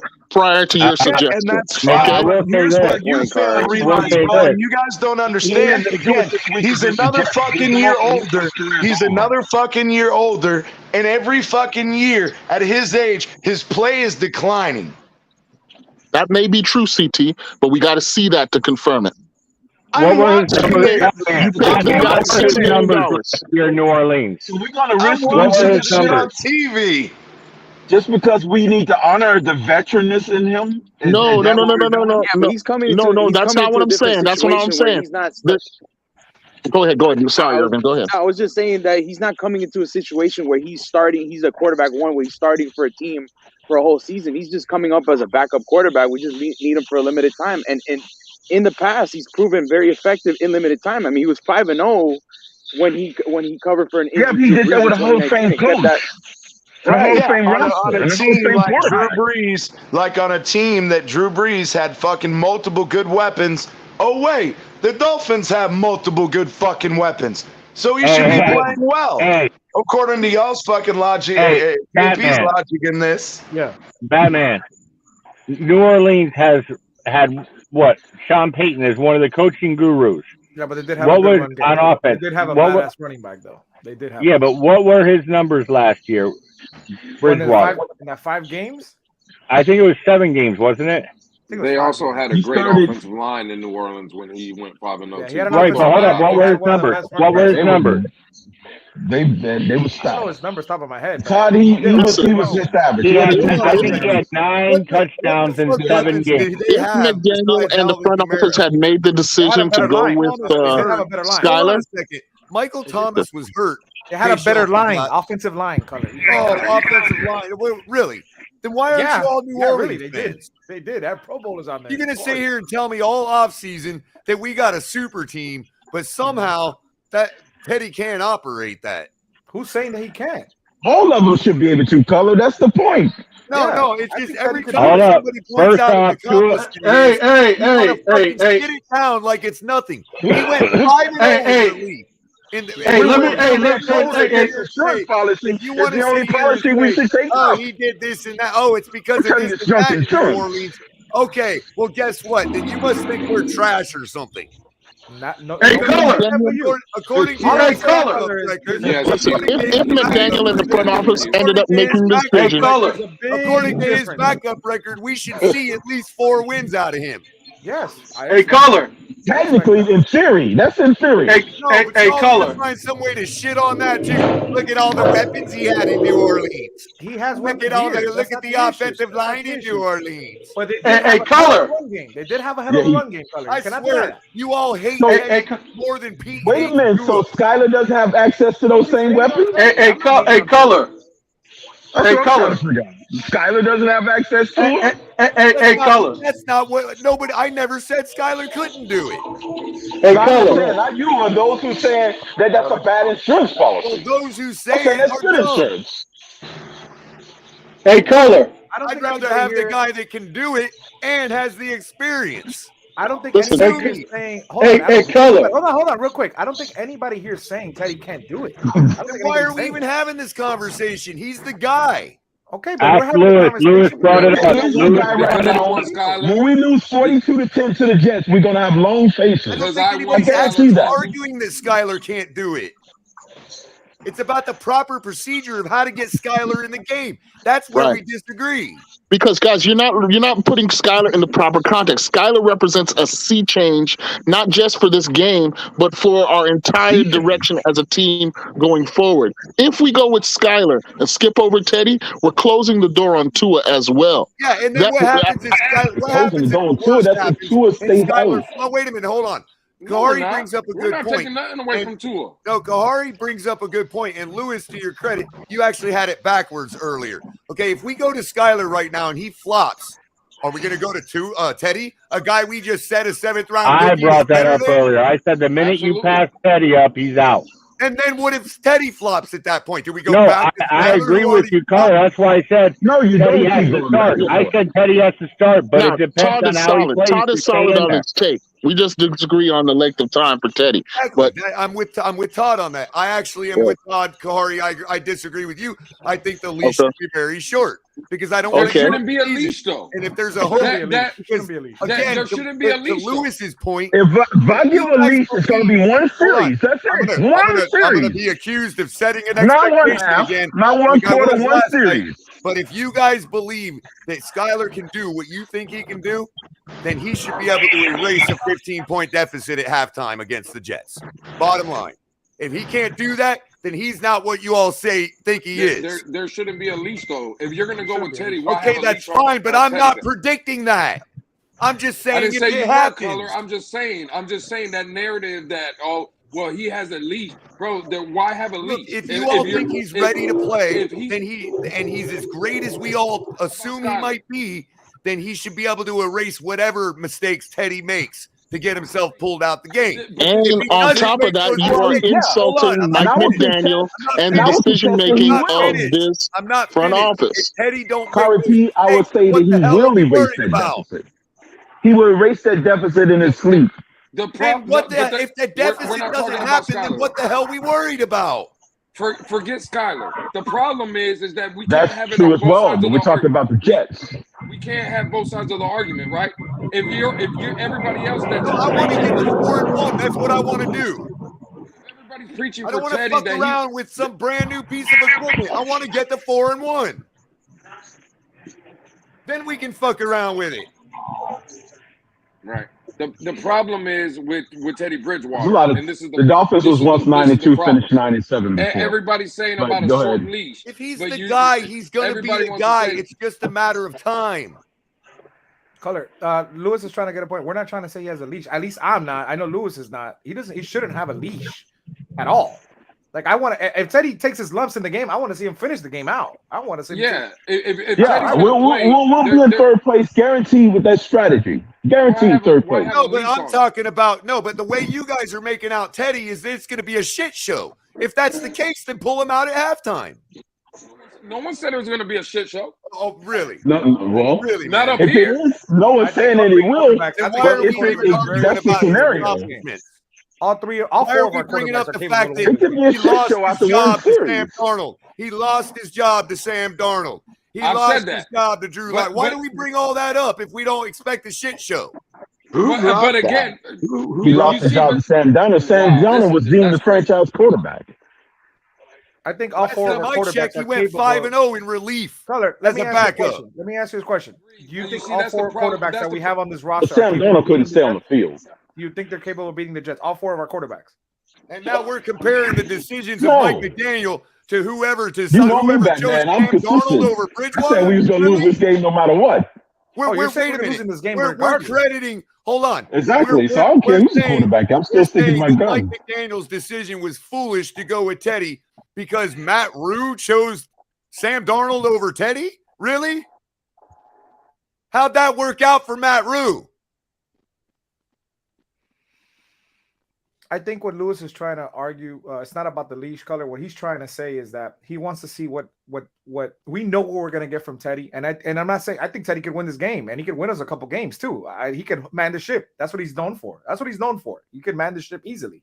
My thing is what Lewis is trying to bring up is he wants to see Skyler because that is the future. And Teddy next year is going to be a coach for the Dolphins. So everybody's missing. Have we resigned our whole season to say we're at the future now? Our season just started. Technically the season just started. Exactly. Teddy gonna be a coach. The point of the matter is, take Skyler out of it. Everybody understands what I feel like about Skyler Thompson. The fact of the matter is, people just be talking out of both sides of their fucking ass, out of their mouth. And this is why. If you're going to sit here and tell me that Teddy Bridgewater was 5-0 and he sold this and he sold that, then why in the fuck are we talking about at halftime we could pull him and he has a leash? I don't agree with that. You can't have it both sides That's of the to fucking appease mouth. the people that are butthurt over it. I don't care if he plays the rest of the season. I'm not here to appease nobody. Well, I don't care if he plays the rest of the season if that's what you really want to hear. That's what I'm saying. I agree.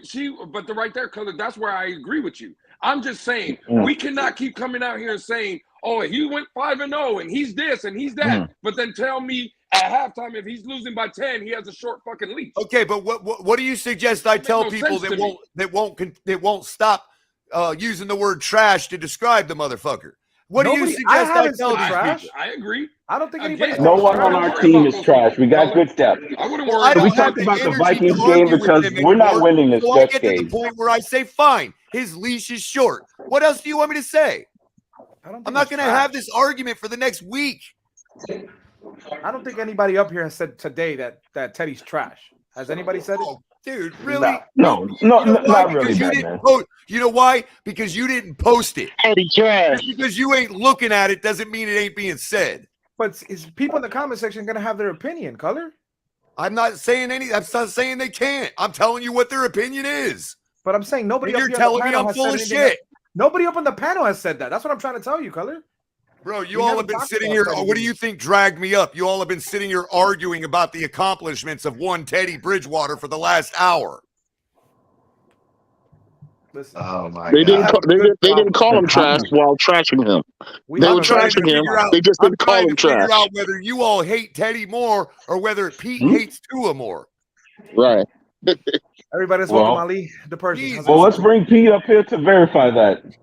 Listen, we can reverse the lens, guys, and take a microscopic look at Skyler's play. I mean, Skyler's play, his tape is, at this point, college and preseason, right? And listen, I'm a person who believes in Skyler's talent and what I saw. I was very impressed with him as a prospect, right? Mm-hmm. But to translate that to guaranteed success in midway through an NFL season where defenses are lathered up and ready to go and hungry and desperate, you want to throw this rookie under that kind of fire and somehow expect him to come out on top? Well, you have the right to your opinion. You have the right to that opinion. But I am here to tell you that will be the ultimate gamble because that is what you are asking him to do. Can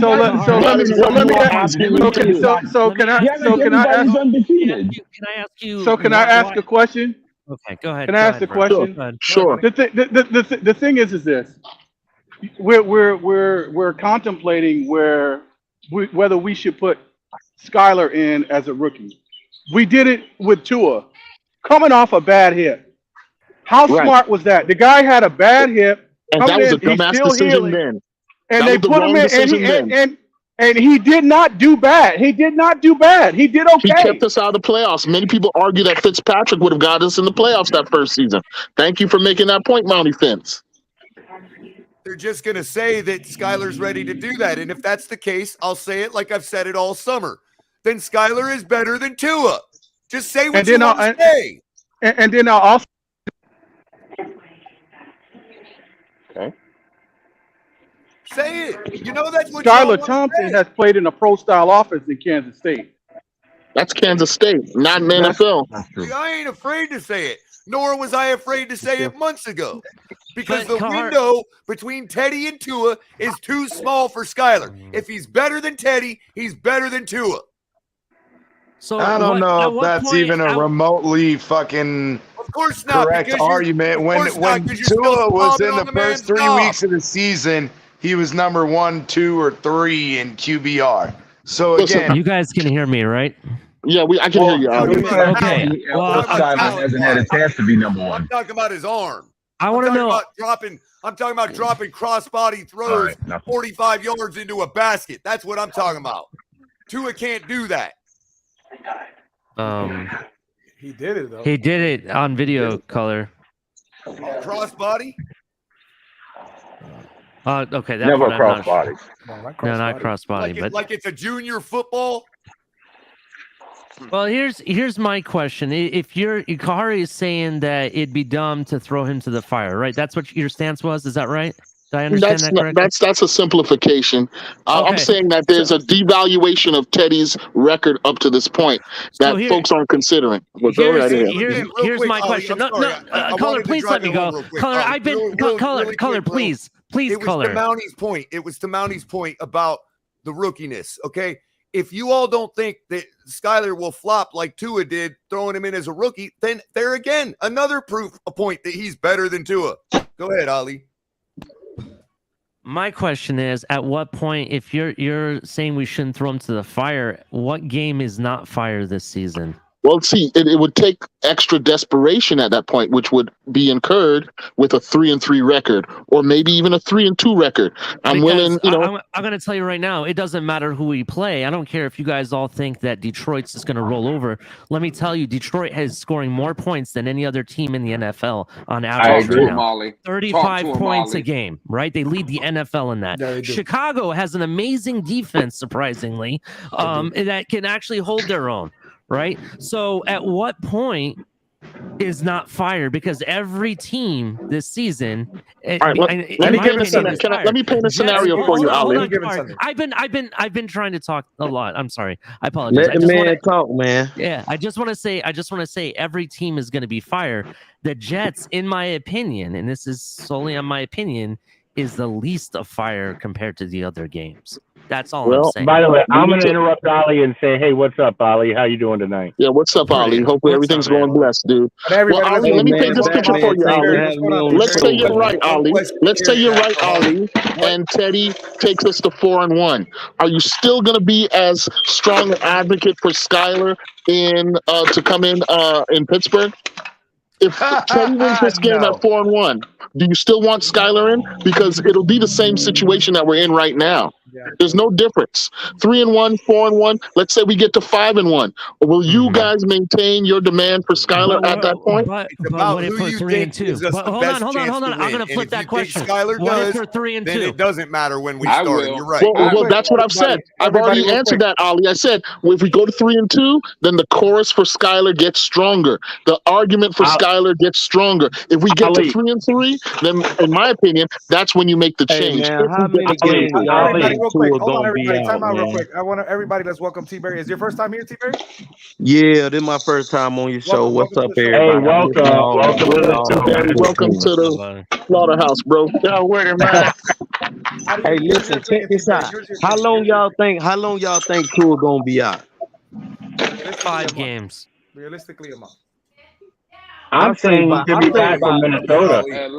I'd go further to say that despite what everybody thinks they know, I think he might be out the rest of the season, but that's my personal opinion, and I don't care if anybody all right, that's good, Color. Now let me talk. Check this out. I believe he's gonna miss 4 games, like I think that's the appropriate thing to do. Just have him sit out 4 games, come back, and this in my opinion. I want to say this because I'm gonna be listening. I'm gonna let as other people want to get up here and talk.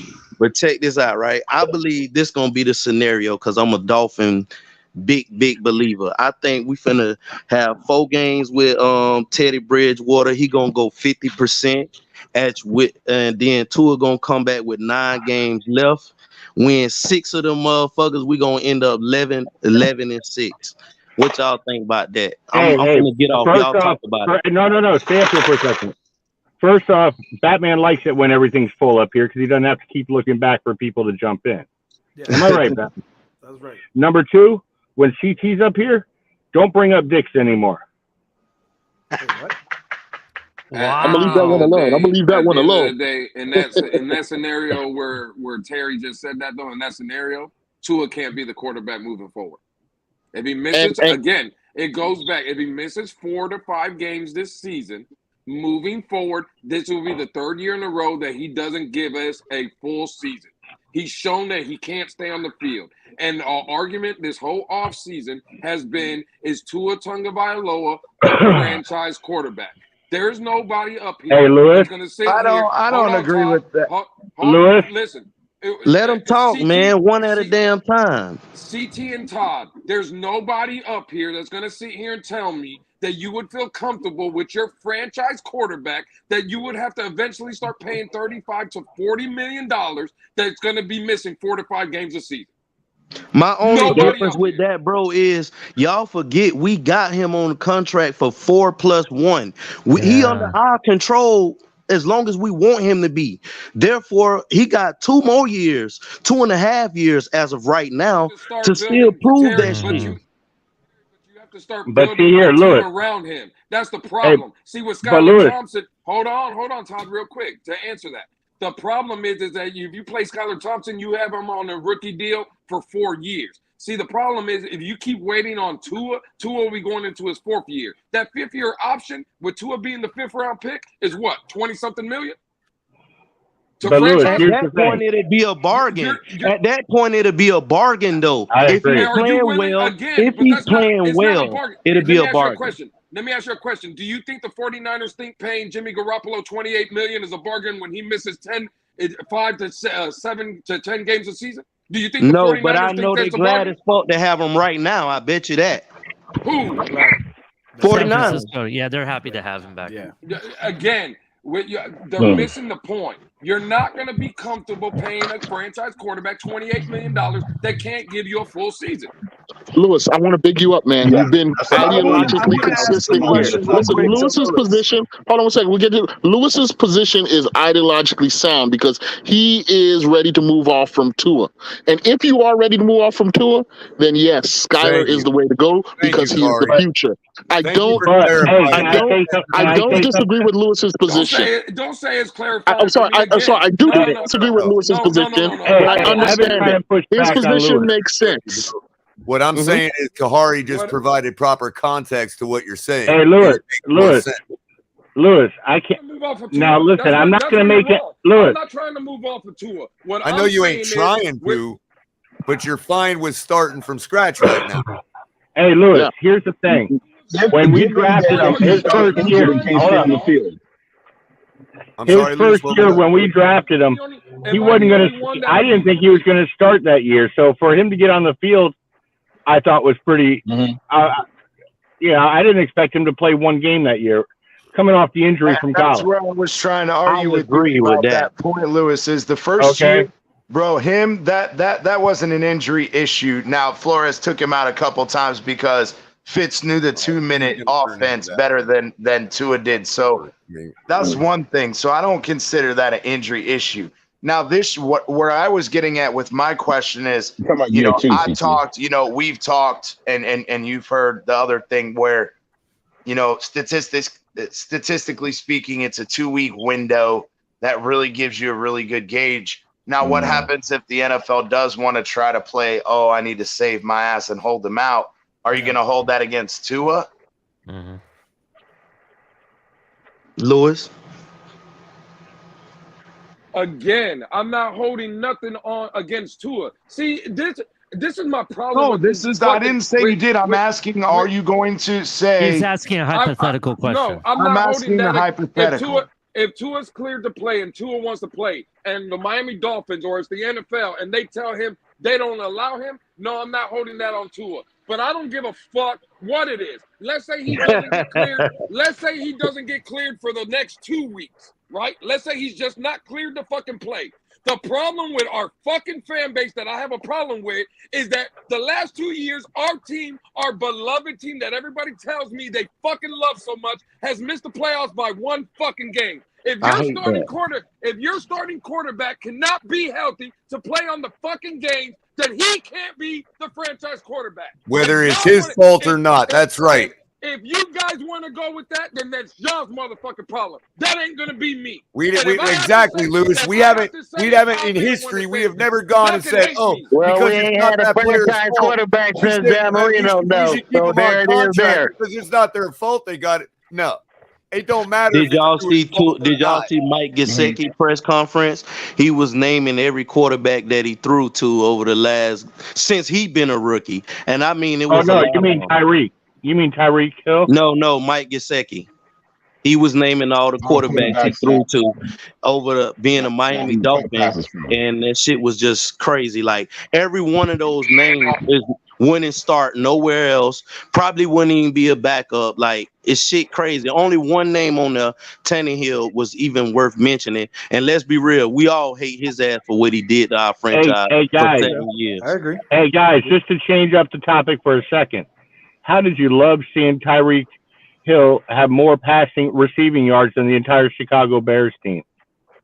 Crazy. Oh yeah, bro. Tyreek Hill is on track for a career season. So I was gonna say both of them. Think about this: Waddle and Hill extrapolated, both would be over 1,600 yards by the end of the season. How did? Well, we're gonna have to change that shit because Teddy is not gonna get them boys where they need to be. So let's be real about that. Hold on. You're wrong about that, Barry. Barry, I was with you up until that point. Listen, this offense is not reliant on the quarterback. Those guys will make plays. Just like Tyreek. Tyreek answered that question. Tyreek said if you were the quarterback, he'd still put up them numbers. You know this is a wide receiver dependent offense. You know the only problem I had with Bridgewater. The only problem I had with him in that game is he was too stuck on Tyreek, and Waddle did not get very little looks from him. Not on the field, bro. This is another. I don't know what you guys think. Waddle was not on the field like half the game, the second half. Yeah, he might have been hurt. Literally crying about Tua on the sideline. Here you go right here. Since Todd brought up that interview with Tyreek Hill, this is another problem I have with our fucking fan base. And now everybody's gonna get it because I'm fucking hot now. Oh, great! Right. Where's I'm gonna keep my mouth shut. Talk to you, Lewis. Where's all the motherfuckers that was telling me Tyreek Hill wouldn't be here if Flores was here? Where's all the motherfuckers? Man. Where's all the motherfuckers that were telling me that Tyreek Hill was here because of McDaniel and because of Tua? The motherfucker you're going came there, out, Lewis. You're going there, ain't you? The motherfucker came out today in his interview and said the only reason he's not a Jet is because of the state taxes. So where's the motherfuckers at now trying to tell me he's not here? Hey, he's here wait. McDaniel. What about? Finally, he admitted to the state tax argument. Wow. Can we have a show? Batman. Lewis makes a great point. Signing state taxes. Wow. Batman. Lewis makes a great point. Are you willing to do a show devoted the entire hour devoted to bringing Pete up here and having everybody in the community apologizing to him? Because I seem to remember Pete saying that and getting shit on for it. Yeah, where's everybody at? Where's all that? Yep. Oh, we gotta do the reverse. Can we do a reverse? Wait, whoa. Can we do a reverse roast now? Can we do a reverse roast, or does anybody have the balls to actually be righteous enough and have the integrity to do that, where we all come up and apologize to Pete instead of roasting him and calling him a piece of shit? No color, you know that Hey, I championed the Pete for President campaign, so I ain't definitely in that boat. And I got to run, Batman. I'll leave you all on that. Hey, Color, you guys going on today? Have a good night. Yeah, in about 5 minutes. To be 100% honest, I think that what Tyreek said about the Jets is all bullshit, because crypto will even tell you that those state taxes don't mean anything if you have the right accountant, of course. Not even that. Because tell bro, that to you're Wesley making that Snipes. money. So You know what's because fucked? Wesley Snipes You didn't know pay what's taxes fucked wherever he about lived. It didn't matter. It had to you know be what's I know, fucked Ali. That was just some verbiage, dude. I was just talking No, shit. That was wrong. I'm That was saying wrong. this. It's funny Snipes didn't because want to I pay no didn't matter know where he was this. at. I didn't know this until recently, but apparently I forgot which Dolphin it was, but they had brought up something about that, and he goes, "Yeah, you guys don't understand that he has to file taxes every away game they go to. They have to pay taxes to that state for that away game." Yep. Yes, That's correct. They were This like, is he was like, "Bro, you guys don't understand that. Yeah, it saves me money for home games, but away games I still have to pay those fucking taxes." But it's Yeah, better nobody than wants to paying. play in California. He just gonna buy Hey, about 400,000 Bitcoin and he'd be fine. I hope you guys both know New York has some of the highest state taxes and income taxes in the country. Oh, California. I think they're second to Do they get taxed for Jersey or they get taxed for What's this dude check in New York? for Jersey or He New only York? plays there once. Jersey or New York? No, he plays the Buffalo Bills. That's the only team that plays in New York. No, but that's what I'm saying. So you're paying Jersey taxes. Are those high? I mean, I don't know. No, they're lower than New York's. Much lower? Much lower? Much lower. Yeah, New Jersey's much smaller. Their fucking taxes are much lower. Yeah, their taxes is not as much. Yeah, it's way lower than New York. Way lower, So bro. it's only Way New lower. York. Yeah. He only got to worry about Buffalo. That's it. He's Dude, my boy pays he pays $12,000 a year in property taxes. Hey, you do know Tyreek still has to play in California twice this year too, so he's playing there's going to be some state taxes coming out in California. Well, that would be It's different playing. Well, come on, guys. What are we talking about? But everybody hates taxes, man. You know, there's death and then there's taxes. Hey, man, I don't hate taxes more than I hate that. Well, there's an argument for taxes. Taxes do set up our social services. Yeah, So, the problem you know. is Which one y'all know you want to unfortunately, KP, you know that fucking these social services funds that they taken out of our tax fucking checks are going to fucking scamming ass bastards like fucking Brett Favre and all these people misusing this shit. Well, that is a perspective. That's a legitimate perspective. And we can go politics if you guys want, but you know, I think it's a mute argument. You know, taxes suck. I'm just saying that political free zone. Political free zone. We say that until our bridges fall down, right? Time out, real We quick. say that and then our bridges fall down. Beer guy Corp. He nominated me. I want to give him the platform real quick. He's asking about he's working the Thursday night football game coming up. And he's asking, "Hey, Batman, shut up!" Yeah, he's flying out for the Thursday night football game. He has to work it, so he's asking, "Do I wear the Agba or the Baker jersey?" So he wants the panel just to give him which option. He wants to wear. Oh, come on, Doug! You need to burn that fucking Baker jersey. Wear the CT, tame down on the Baker hate, man. Baker does more for this team than what actually shows Oh my up on God, paper. he had one fucking good game out of fucking how long he's been he here. does a lot And more y'all than you want to think, talk bro. about let's give him his flowers. Stop that. Stop Man, that. take a lot of buses. He cleans up a lot of don't mess. want to go after any linebacker that doesn't fit their narrative, bro. That's basically No, how that I've works. been going at both Landon Roberts and because fucking they don't Baker. fit your narrative of what type of linebacker you like. Let's be honest. No, it's because he's fucking Man, I tackling want to guys see Channing 5-6 Tindall yards out there, past the man, line of for real. scrimmage And because when he's he not does big good, you enough. can't give Can him I the credit. at least finish? Can I at least finish, please? Go I'm hurry up saying, and finish. Go ahead. I've said that again, he doesn't have the size to set the edge. He's not good in the run game. Now, my issue was, again, he was brought in to play that short coverage role, the outs and all that stuff, and to provide sideline to sideline speed. And I understand that. But I have the issue with, if that's what we have Baker for, then why in the fuck are we putting Jalen Phillips into fucking coverage when he's essentially doing Baker's fucking job? And Baker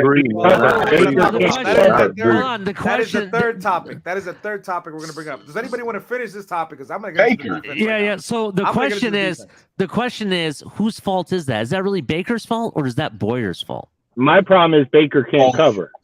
Baker made it clear in an interview he did with the media or whatever that he didn't like playing middle linebacker. So I'm gonna say it's Baker's fault because he persuading them that he could be used in different ways and shit. Man, he's supposed to be an outside linebacker, right? That's what he was in college, correct? But he's not fulfilling his duties, bro. Period. Like every time I look up and the running back catch a ball, or I see a tight end catch a ball near the line of scrimmage, I can't believe that Baker is nowhere in sight. But if you give him 2 seconds, he'll clean the scraps up. He'll be there to make the tackle once they got that's the first the whole down. point. That's He'll bullshit. fucking tackle the guy down That's 6-7 yards downfield. I just and they're like, disagree oh, with look, you. Baker had 15 tackles. Yeah, fucking 5 to 8 yards past the line of scrimmage. 60-second home run. Let me ask you a question, Barry, because Cap just brought up a point. He says, you know too much. You sound like an NFL football player. So he's got the record for the Yankees. You play football? Have I played football? Yeah, at a high level. You feel me? Definitely. I got all my little family members in here attest to that. Maybe you could find some YouTube highlights of me. But this ain't about me, so I don't want to make this about me. But yes, to answer your question, I played football at a high level. I was a running back too. Me Where'd too. you play at, bro? That's awesome. Okay. You guys have a good night. I got to head over to Well, my maybe you could network. be our running back. Batman, thank you. Thank you for having me, All right, Batman. Ali. Appreciate you, Ali. Later. I You want to guys get into have this a- conversation. Better talk to Cap about making you our bell cow running back. I want to ask you guys a question because this is something that we haven't talked about.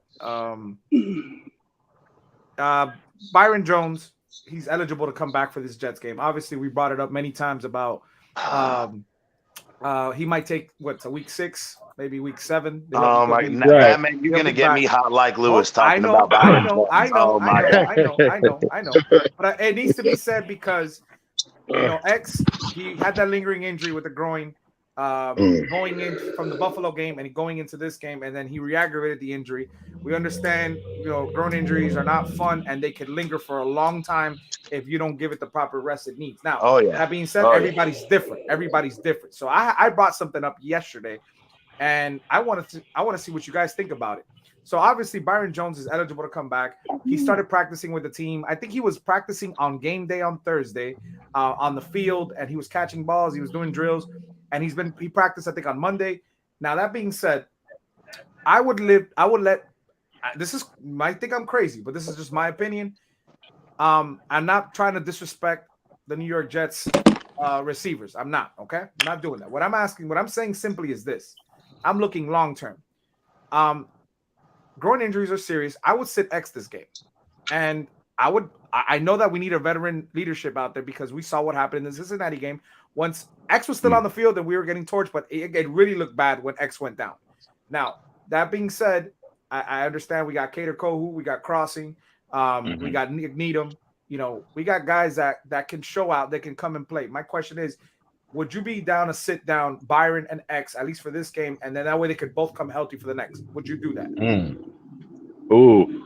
You What do up, feel like MC? your own peril, man. If there was a guarantee that they'd be healthy the next game, I'd do that. But there is really no guarantee that another week is going to make them healthy. So if they can, if they want to play, if they've been cleared, and if they say it's a go, then you play them both, man. Every win is vital, dude. Every win you add to the plate at this point in the season makes it easier at the end of the season to make that kind of decision for rest. And these are the games a playoff team has to win. A little queasy. A playoff It's a team divisional has to game. win. Well, no, a playoff team has to beat a team that they're favorites, that they're better than, and split with the games that they're not, that they're pretty much even. Yeah. That's how Take you care of make business. the playoffs. That's the philosophy of You gotta championship teams. you gotta take care of these teams.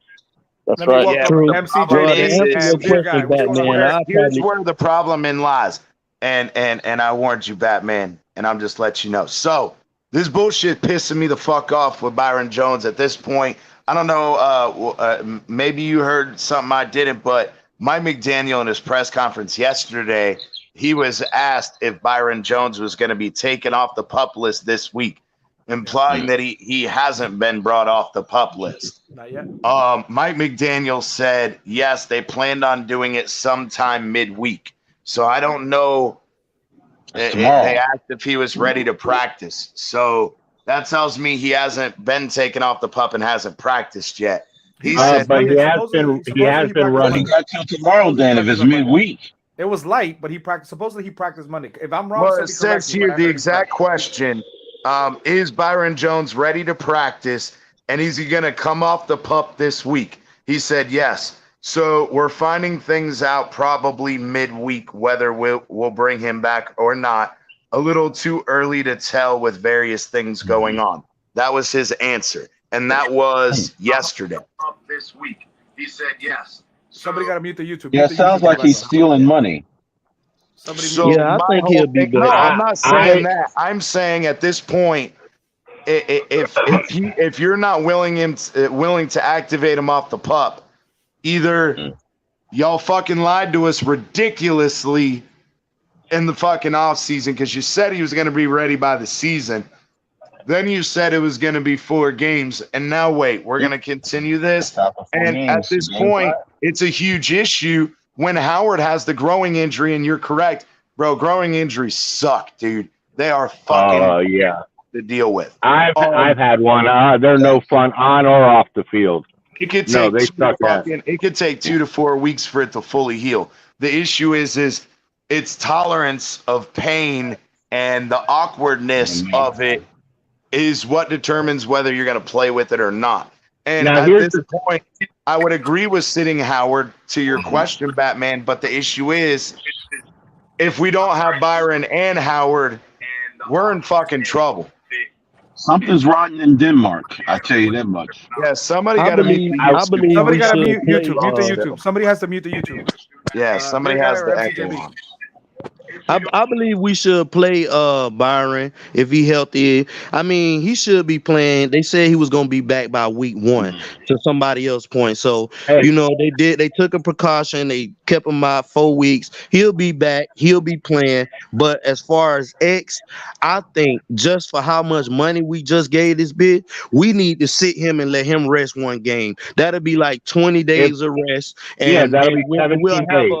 We'll have a more competitive opponent against the Minnesota. Yeah, I agree. If Byron can play about Tua, just like if Byron can play, X sits. If X sits this week, just like Tua, bro, that's 17 days. That's 2.5 fucking weeks of rest. That's plenty of time for that groin to get back. If he's not doing anything stupid in the meantime. Yeah, talk to us, man. We haven't heard from you. I mean, like Batman said, we don't need to disrespect the Jets receivers, but let's be real, the Jets suck and fuck the Jets. And we don't need X-Man. We got Kader Kohu. We got, and I'm bringing his name up. Let me tell you why. I saw him play great defense on a lot of plays, man. I mean, like that ball that Josh Rosen, the Bills quarterback Josh threw over his head, bro. That bit was just like an inch away. He was on his ass, and every play been like that. Even the one in the Bengals game, like he underrated. We got a gem in him. We do. He's still top 5. I think Kader Kohu. Imagine if Trill comes back next year with Kader Kohu and fucking Trill. Listen, like every other Dolphin, they're going to be the replacement for Jones next year. Like every other Dolphin, I hate the Jets, right? But I think we're overstating. I think we're underplaying the threat that they represent. They've won 2 straight games. They may be on a little bit of a streak. So I'm just saying. I hope we beat them. Of course, I hope we beat them. We thrash them like we normally do.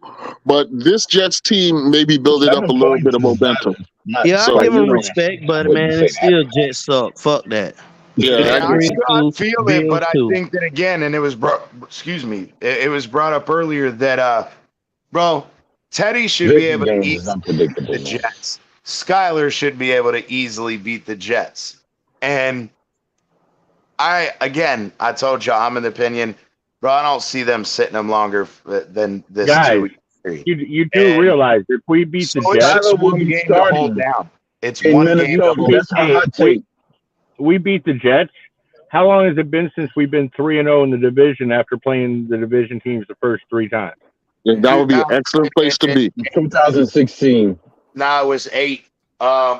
We actually It was lost. 11-5. We won a bunch of close games that year. Who was it? I forgot That was the which year. one we lost. That was to, the but- year that Brady went down for the season, first game, right? Yeah.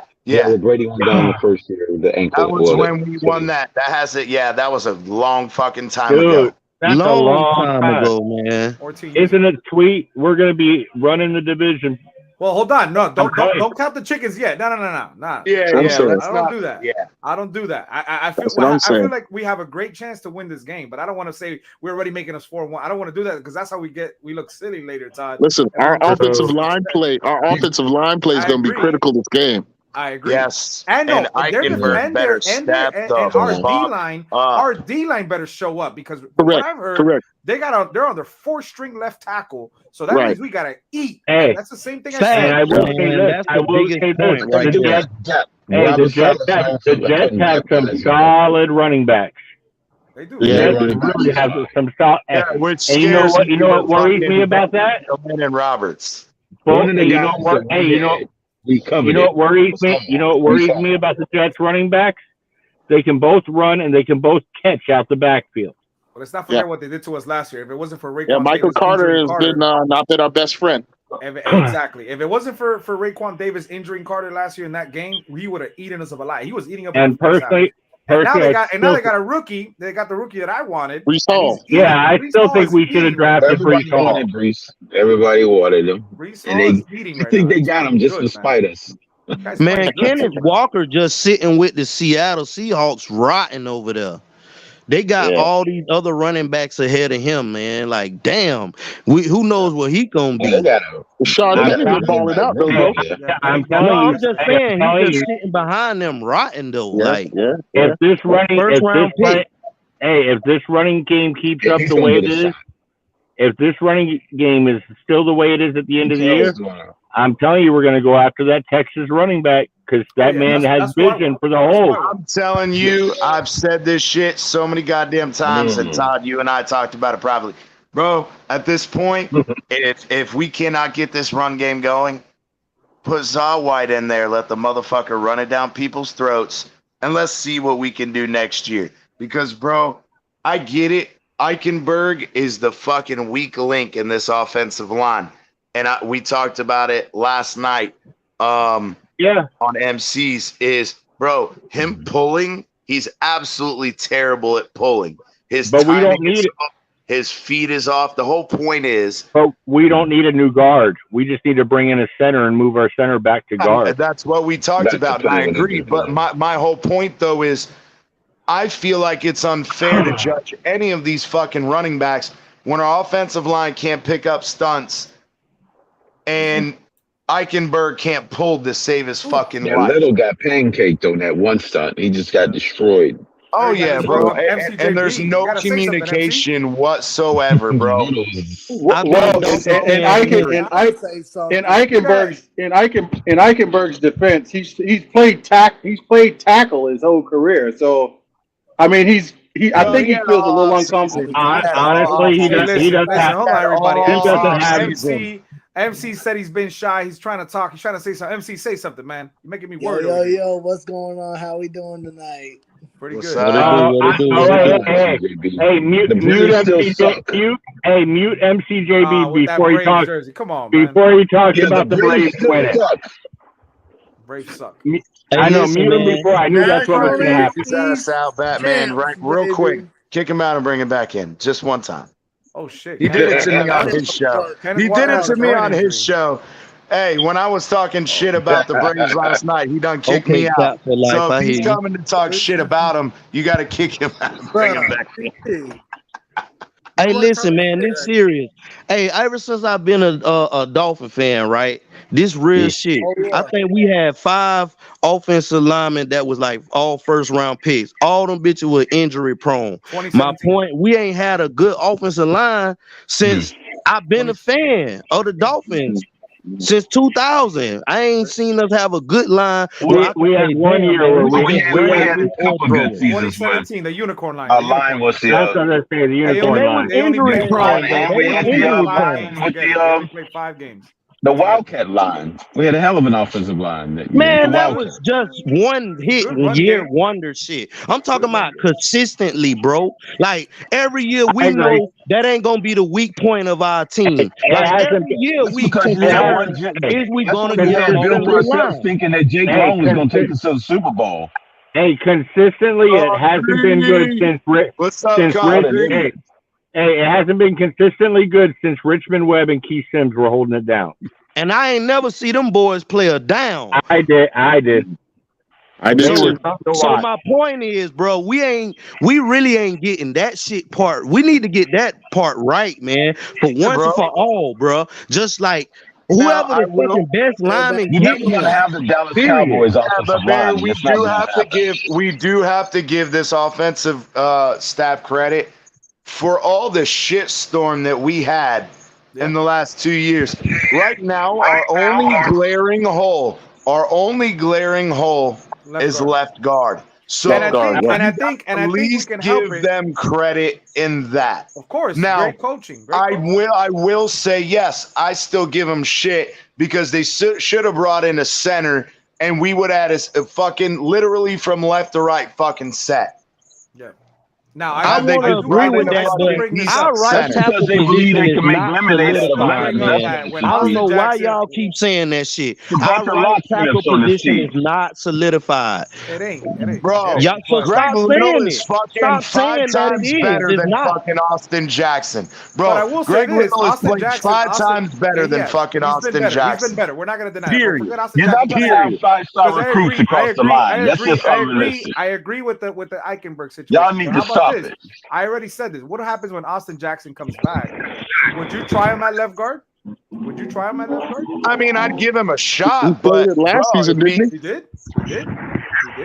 I almost want to. Hey, what up, Concrete? It's interesting to note, though, that if having him next to Connor Williams and Teron Armstead, maybe they can whip his ass into shape. Here's the problem, though. I'd rather have Robert Jones there. I agree. Yeah, but I think Robert Jones is more of a long-term project, bro. And here's my thing.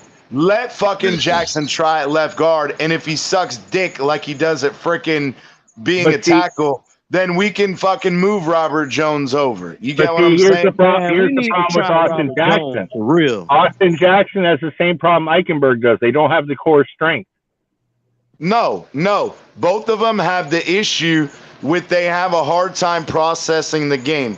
And Austin Jackson did it before he got injured. Drafted at. When you drafted in the first and second round, they're not going to play Robert Jones over him. He's taking the fucking false steps. He's taking false steps. Every time he gets beat, he panics and grabs someone and gets called for holding. He gets called for multiple fucking false starts. Bro, Austin Jackson doesn't have the mental side of the game. He's got every physical tool, but he does not have the mental aspect of the game. And Eichenberg is very similar in that he's decent athletically, but he cannot get through. Hey, when I'm pulling, I need to take 2 full steps back and then fucking take my cut. Bro, he's tripping over people. He's too early to the block and he runs by it, or he's too late and he's getting blown the fuck up. Man, that man is capable of doing it, but he's incapable of doing it. Because if he was capable of doing it, he would do it. It's really, people make football so hard. I swear to God, they more athletically gifted, they stronger, they all that. And they can play the game of football. But guess what? Some people just ain't good at football, dog. And right now, until fucking Eichenberg show me different, every game that I watch out there, I'm thinking him or Austin Jackson gonna get Tua ass folded up in the wheelchair. Period. Exactly.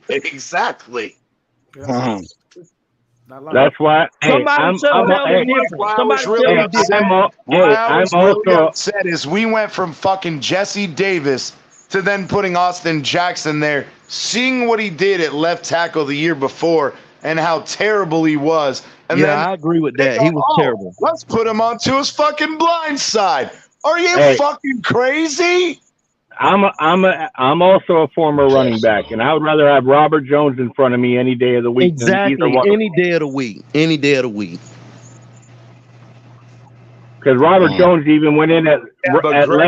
Hey, Robert Jones went in at right tackle one game last year, and still played with that being a new position for him, and still played his ass off.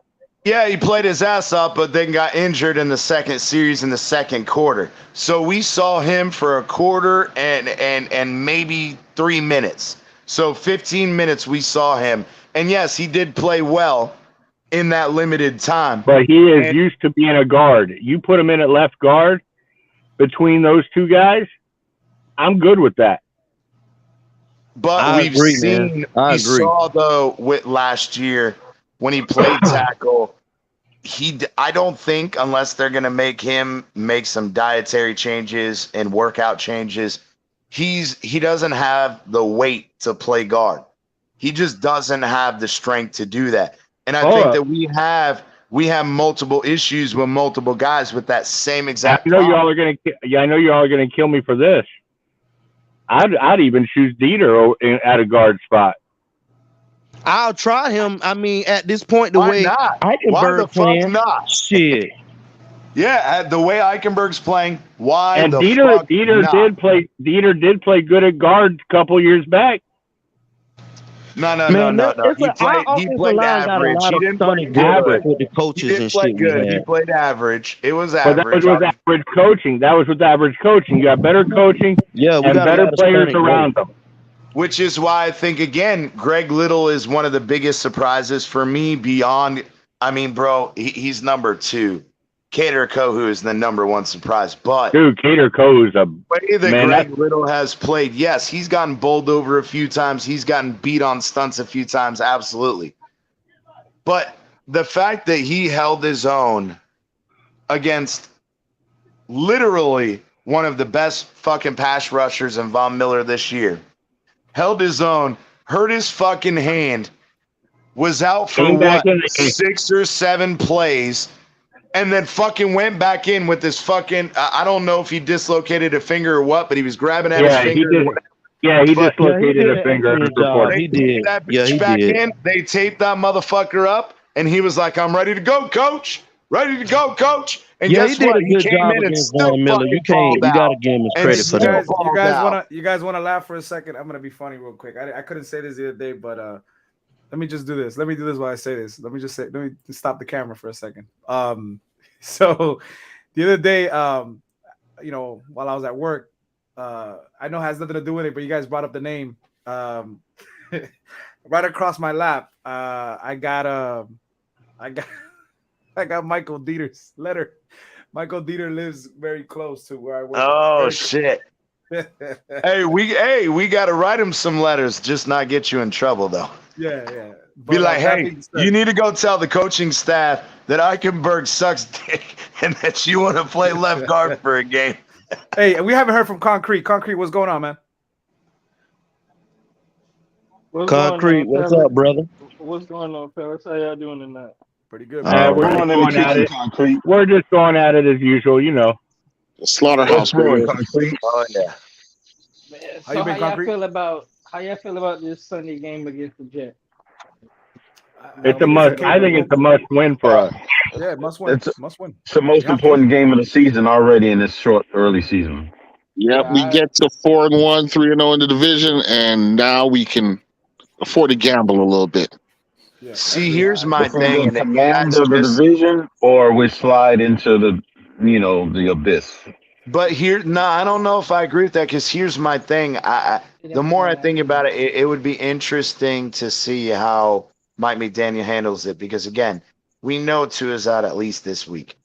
So what happens if Teddy comes in and wins? Is Mike McDaniel more willing to give Tua another week and say, hey, we're still ahead of schedule? I think it depends on how we win. Right. Yeah, I guess that's true. I feel confident. Look, I feel confident for the game. If you're winning the same way you've been winning before, then he's going to be anxious to bring it to I'm just saying, if Teddy shits the bed and we lose to the Jets, bro, it's going to be fucking chaos. I don't think it's going to be as easy as everybody thinks, Concrete. But I'm going to say this, because they have a hell of a run game, like you guys brought up. And the run game, buckle up, CT. Even though our run game is, I think somebody said it today. We're like top 3 in the league as far as run stop, which is pretty good, I guess. I was like, damn, I didn't know that stat. But they got a good run game. It killed us last year. I know we've improved our run stop defense, but Carter and having that dual head threat, that double monster in the backfield. Yeah, Batman. They're gonna attack us that way. That's Batman. How and Batman. Their rushing doesn't scare me. What scares me is look what the Bills did with Singletary out the backfield. That's what worries me. That attacks our linebackers. I also wanted to bring up, Batman, something you need to think about, though. That run D situation is a little skewed because no other team has had 4 fourth down stands like we have this year. So I think that being, we're number 3 in rush, I really do think that that's a little skewed. Hold up. But at the same time, no other teams had to go really back to back with Josh Allen running on us and that 75-yard run from Jackson. No, I agree with that. But what I'm saying, though, is it could actually be better. You take off that 75 yards. Look how better our run game looks. Yeah, but by comparison, we've been gashed by I agree with that. But the with, comparison is again that it's percentage wise. Yeah, we give up 3 or 4 big plays. That's fine and dandy. It's going to happen. I mean, of course, I love it not to happen, but it's going to. My thing overall, though, is we literally had 6 or 7 plays where we knew they were running and we stopped them repeatedly versus 2 plays. Yeah, they got a long fucking gain on, but it's skewed in the sense that we knew they were going to run and we were able to stop them, which you got to give them. You do realize we've only had one 100-yard rusher. Skewed, that's all. And that was the quarterback, Lamar Jackson. That was Lamar Jackson's been the only 100-yard rusher against us this year. And I don't think anybody else has gotten over 60 yards. No, bro. They haven't been running the ball 30 times a game. Josh Allen ran for some. They haven't been running the ball. It's not like we're playing against Derrick Henry every week. Josh Allen had no reason to. We'll wait when we play Cleveland. We'll see. Yeah, but what happened is again, just like Moss did in the Bills game, and he got around the outside corner because Landon Roberts took a terrible fucking angle to the fucking ball and got beat around the fucking corner. The thing is there are guys that, he's an up and comer in the league, but he's still not an elite running back, but he was still running the fuck all over our defense. Bottom line, we could beat the Jets easily, right? But there are a lot of potential minds. There are a lot of potential minds ahead, right? Like you pointed out, Batman, that running game, we're gonna have to keep the lid on that running game, right? Hey, let me ask you. Our O-line is gonna have to dominate their defensive line because the one thing about Robert Saleh is he got them boys scrappy. They may not be the most talented group, but they are going to hustle, and their effort has been outstanding thus far. So we're going to have to slam the door shut off. Let me ask you a question. We give somebody a bunch of crap for the last couple of years. But let me ask you, how confident would you be about us beating the Jets if Tua was actually playing? Well, we would definitely beat them. That, and then people said I was lying. Confident, but Estefan was hosting a this is the nature of football. It's and they had a lot of Jets fans on that. You're not guaranteed to go undefeated just because you have your number 1 starting quarterback. I understand that, but this is what a couple of the Jets fans were saying. They were saying, this is Jets fans. They're saying if Tua would have been in the game, he would have obliterated us. This is Jets fans saying that. Now they're saying that. They're saying once again, I'll say the same thing with Brian Flores because they didn't watch the New England games, and they didn't watch fans were saying the Patriots was going to obliterate us, and then we did the opposite outcome happened. Right.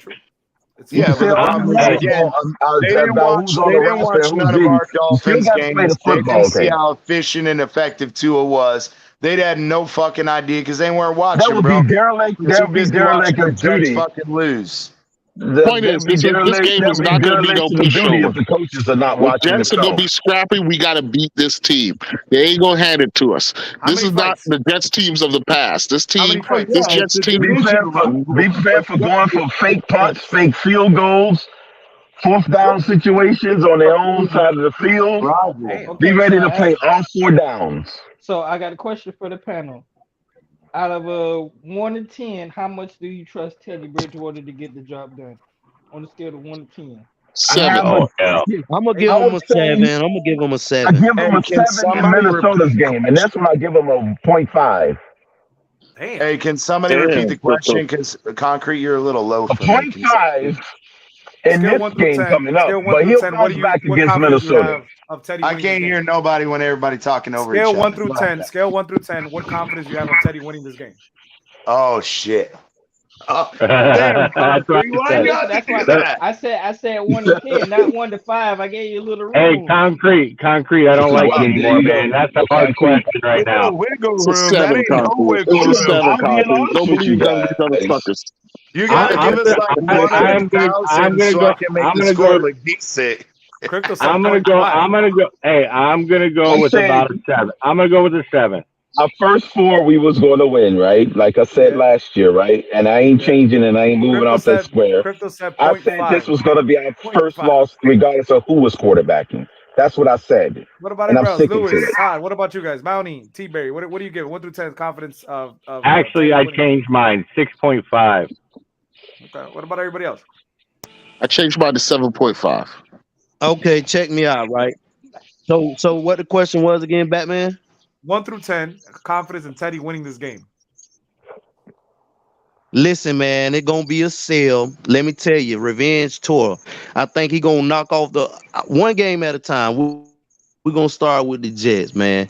I believe he gonna beat the Jets, but the game gotta be won in the trenches. I mean, I heard Yes, sir. Mike Tomlin say today We that the haven't proved quarterbacks that we're get in the too much physical credit team yet. and they There's get too no much trench blame. warfare with this team. We keep saying that. That I sounds ain't hear good in shit you theory. said This because I was team, talking. I'm just saying that sounds good in theory, Go but ahead, this brother. team Say has what you yet got to to say. prove. This team is yet to prove that they're good in the trenches and the smash mouth football. It's not happening. Crypto. Let him finish though.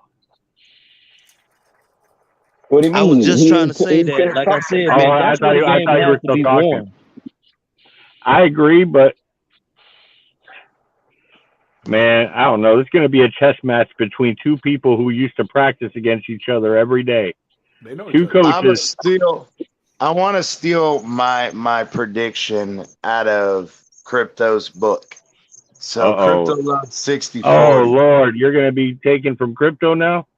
Jesus. But my confidence level is a 4. I think 60% chance he loses, 40% chance he wins. Damn. So y'all There you gonna go. give That's Teddy the all the 60-40 credit for ratio. this There you go. win? Like nobody else is If gonna he get win, credit for this win. Only Teddy. No, Put it like this: if Teddy, No. if Teddy, hold I'm on. at 7.5. I'm fully confident that Teddy's going to manage this offense, right, and lead us to a comfortable victory here. It may get tight in some spots, but I think we're just much more talented. They have no answer for Tyreek Hill and Jalen Waddle on the outside. Yeah, but you and know I what? think our offensive line Nobody has had an the test answer here. for it, but we still it wound up with one Man, loss. talk, man. Damn, Hold on, where y'all Crypto. was raised at? Hold on, Crypto. Damn. Listen, the key, this game will be won if our offensive line can play and can dominate the line of scrimmage. Once they handle their business, we should have no problem. But that's going to be the challenge because Robert Saleh's defensive line is like the strength of their D. So, you know what I'm saying? I didn't know this. That's good to know. Yeah, bro. Hey, you know what? Their defensive front 7 is fucking good, dude. And You know this what it is comes why I down was to? saying I'm afraid because, again, if Teddy comes out and he plays like he did in the first half or the second half, and Todd brought it up earlier, which created the whole fucking controversy, is they asked Mike McDaniel and if he believed in Teddy, and he said yes. The very next question in the interview was a follow-up, and he said, if Teddy is struggling, do you anticipate moving off of him and moving to Skyler? And his exact answer was what, Todd? I have full confidence that Skyler could get the job done too. So again, he was, and after that, they asked him to clarify, and he said, yes, if we find that Teddy is struggling, I have no issue with inserting Skyler because, as I said before, I have confidence in him. So that's what created the whole fucking controversy earlier with color and everything, is at least Mike McDaniel is entertaining the idea. But again, regardless of what happens, it doesn't matter. My whole thing is, I believe the way that Teddy has played, and the reason I brought up that press conference is Mike McDaniel also said, give Teddy a break. It's a little bit different when you're coming off the bench and coming in, which I agree with. So this is where I believe, along with everybody else, except Todd and his quick hook, which I get why, but I would like to give him the game, because Mike McDaniel said there's a difference between coming off the bench and us creating a game plan for Teddy. So if Teddy comes out with a game plan built specifically for him and he still shits the bed, if Tua's not back next week, Skylar better be fucking playing. I agree with everything you just said, bro, but what is the coach supposed to say on the podium? He's supposed to have their back. He's supposed to have their back. To my question. That's why I'm making a bold take that Skylar starting against Minnesota. Real quick? Can I say something? I wanted to agree with them talking about. I think there's a possibility if Teddy doesn't do good, there will be they're going to pull a Pittsburgh halftime. Oh shit! Concrete coming with the fire. There you go. But now here's the thing. Todd got a supporter in the building. I think for Teddy to be real, that would be ideal.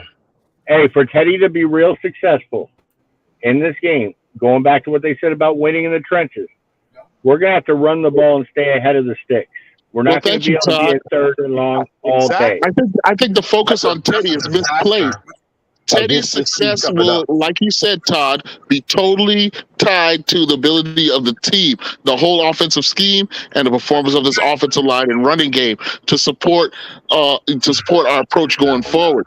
There's too much focus on Teddy winning or Teddy losing this game. Out-of-body experience like Tua had in the Ravens game. That's the only way Teddy saves his job. But here's the thing, KP, and I agree to an extent. My thing though is, I feel like on the opposite side of that spectrum, the thing that scares me about this game is knowing that we've been susceptible to running backs, not only in the receiving game and the rushing game, but we're going to go against a defense that is, their front seven is very fucking stout. Now, we also know our defense, but we know our defense has, even though, again, I said it's a little skewed, yes, it's absolutely better than last year. Absolutely. However, it's still a point of concern, a point of large concern. And this is where, in these type of games, if we can't run the ball and they can run the ball, just like everybody makes the argument that our defense is going to get tired out eventually, this is the exact fucking blueprint. If you want to get a defense tired, that the Jets can try to pull over on us on Sunday. Everybody's welcome, Ron Levy. What's going on, Ron? It will, because our defense keeps getting scorched for long 60-yard touchdowns. Told you guys I gotta backtrack for 1 second. How do y'all think we performed at the Bengal game? Like, as a team, not just defense, offense, as a team. How do y'all think we performed at the Bengals game? I said before the game that if we didn't zero Pittsburgh, I said before the game, if we didn't zero Pittsburgh, we were going to get picked apart. And the fourth quarter, that's what happened. We didn't put any pressure on them. We were down corners, though. We were down corners, though. We were down. We didn't have I think the life out of sometimes you got to have faith in the team. That zero blitz in the trash can. We ain't got the personnel for it. Hey guys, listen. Nah, it's because fucking offense is caught up, Hey, bro. TT, man, let that other guy, he been trying to hold the flow too long, man. Let that dude say something. The one dude who yelling to the top of his lungs, he trying to yell so he can get his point across. Go ahead, dude. You mean me, T-Berry? Who's that? Yeah. Say what you saying, brother. Listen, I said last week that if we didn't pressure Burrow and he has no time to throw, he's going to find the open guy because the cornerbacks have to cover for much longer. Okay? X being hurt and us playing a rookie on the other side, you need them to only have to cover for a short period of time. If we zero blitz, they only have to cover for 5, 8, maybe 10 yards. and they can cover somebody that quickly. When you let him sit in the pocket and take his time, they have to cover for much longer. So personnel, all the more reason why with our personnel we don't have the Jones and X at full strength. Why we should zero blitz? That's a falsehood. Then that's why again we talked about this. That was a zero blitz. We tried that zero blitz. We tried the zero blitz against Baltimore. We tried it against Bengals earlier in the game, and we tried that shit against Buffalo. The issue is again, you're not Ron. I'll let you finish. So again, Josh Allen can move out of the pocket, can win games with their legs. Burrow can't. Big difference. Big difference. No, it's not because he again, took one extra step backwards and launched it to T. Higgins, and he burned the secondary with it. Yeah, my whole point was again that the thing is they've had offensive coordinators have had time to find fucking holes in the zero blitz. They are anticipating it when we fucking play against them. That's an issue. When Lamar Miller, Lamar Jackson, you have one fucking run, dude. One fucking run. We kept him in the pocket the entire rest of the game. And every time we sent a zero blitz at him, even though we had a free rusher coming to him, he fucking found the hole in the fucking zero blitz, and it fucked us every time. Not every time. Did it work against Josh Allen when he fumbled the ball when Javon Holland hit him? Did that work? To be honest with y'all, listen, let me jump in between y'all real fast. Let me jump in.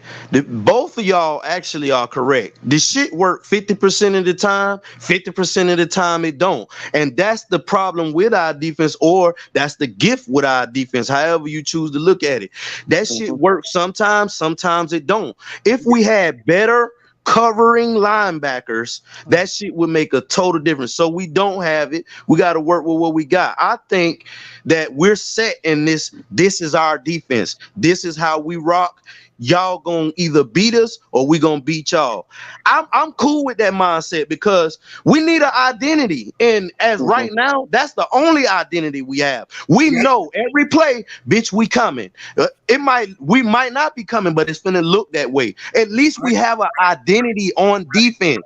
Where is that on offense? But if they identify the mismatch, we're going to get torched one-on-one on the outside.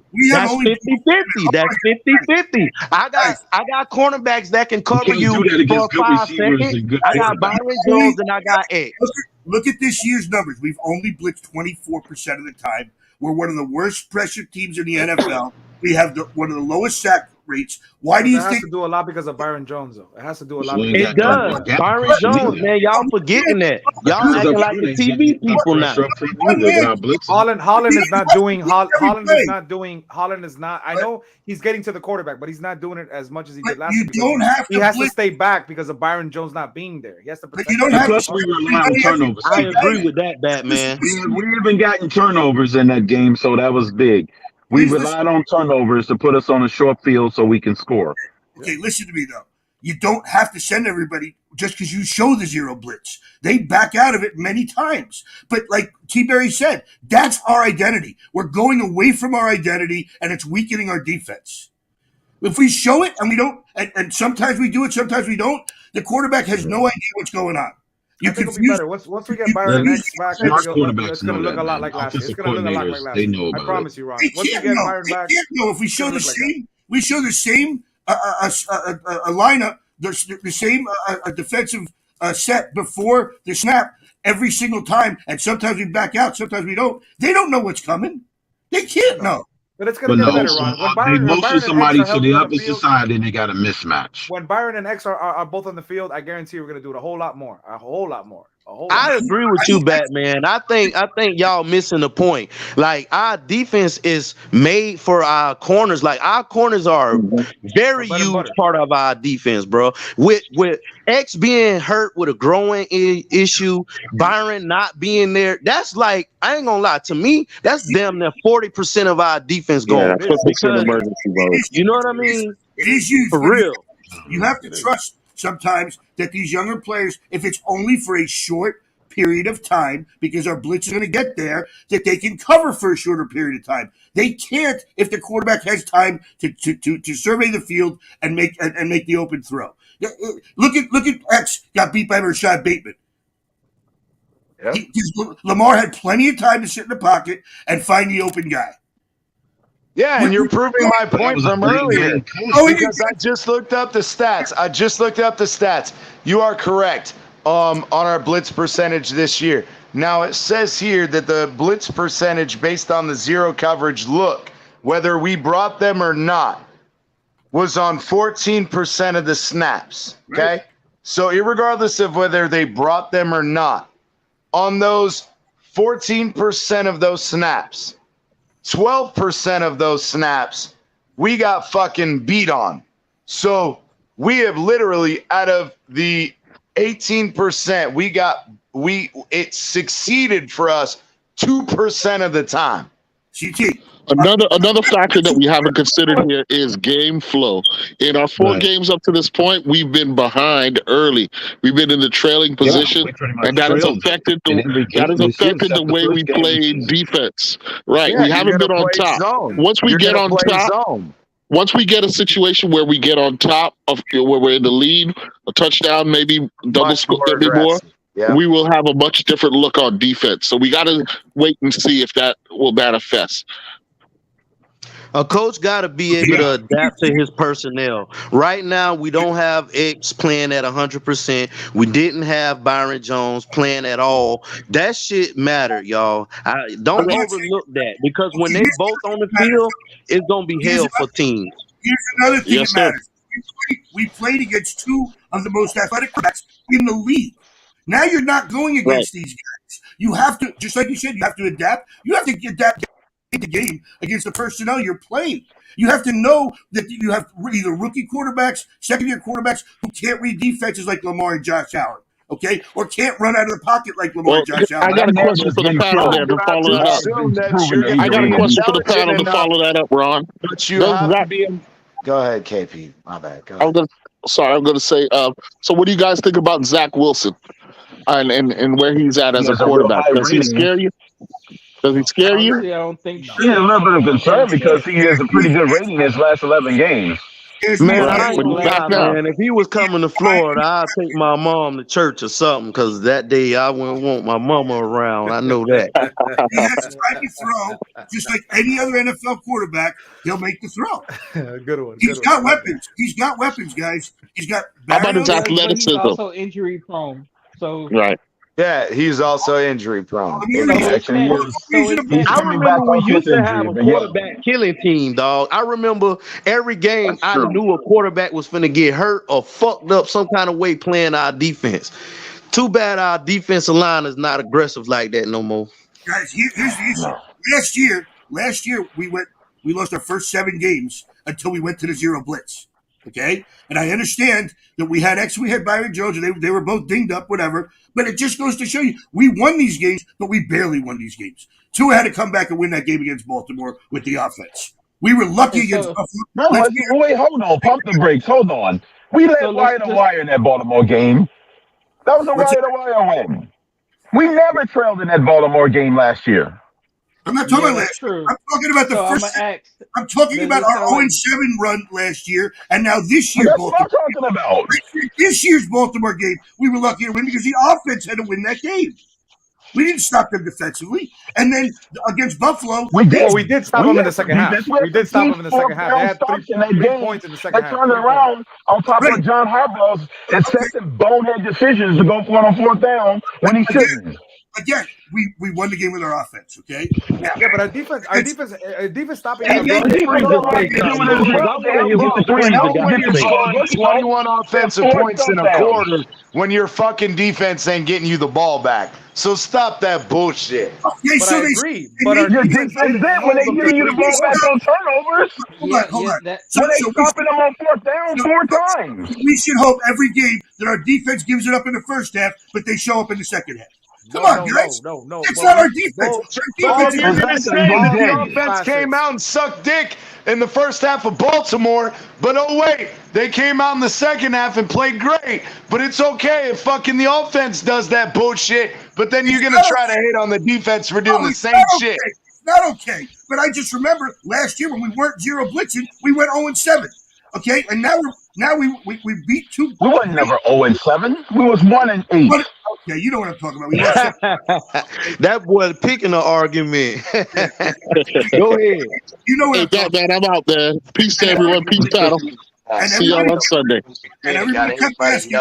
And everybody kept asking who was making a defense. Everybody kept asking who was making defensive calls last year.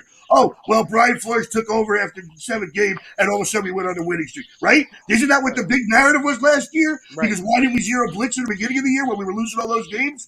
Yeah. Any quarterback that's in the NFL, Gus wasn't there. Any quarterback, our quarterbacks wasn't there. That's in the NFL. Any quarterback, if he has time, he's got the talent to find the open man.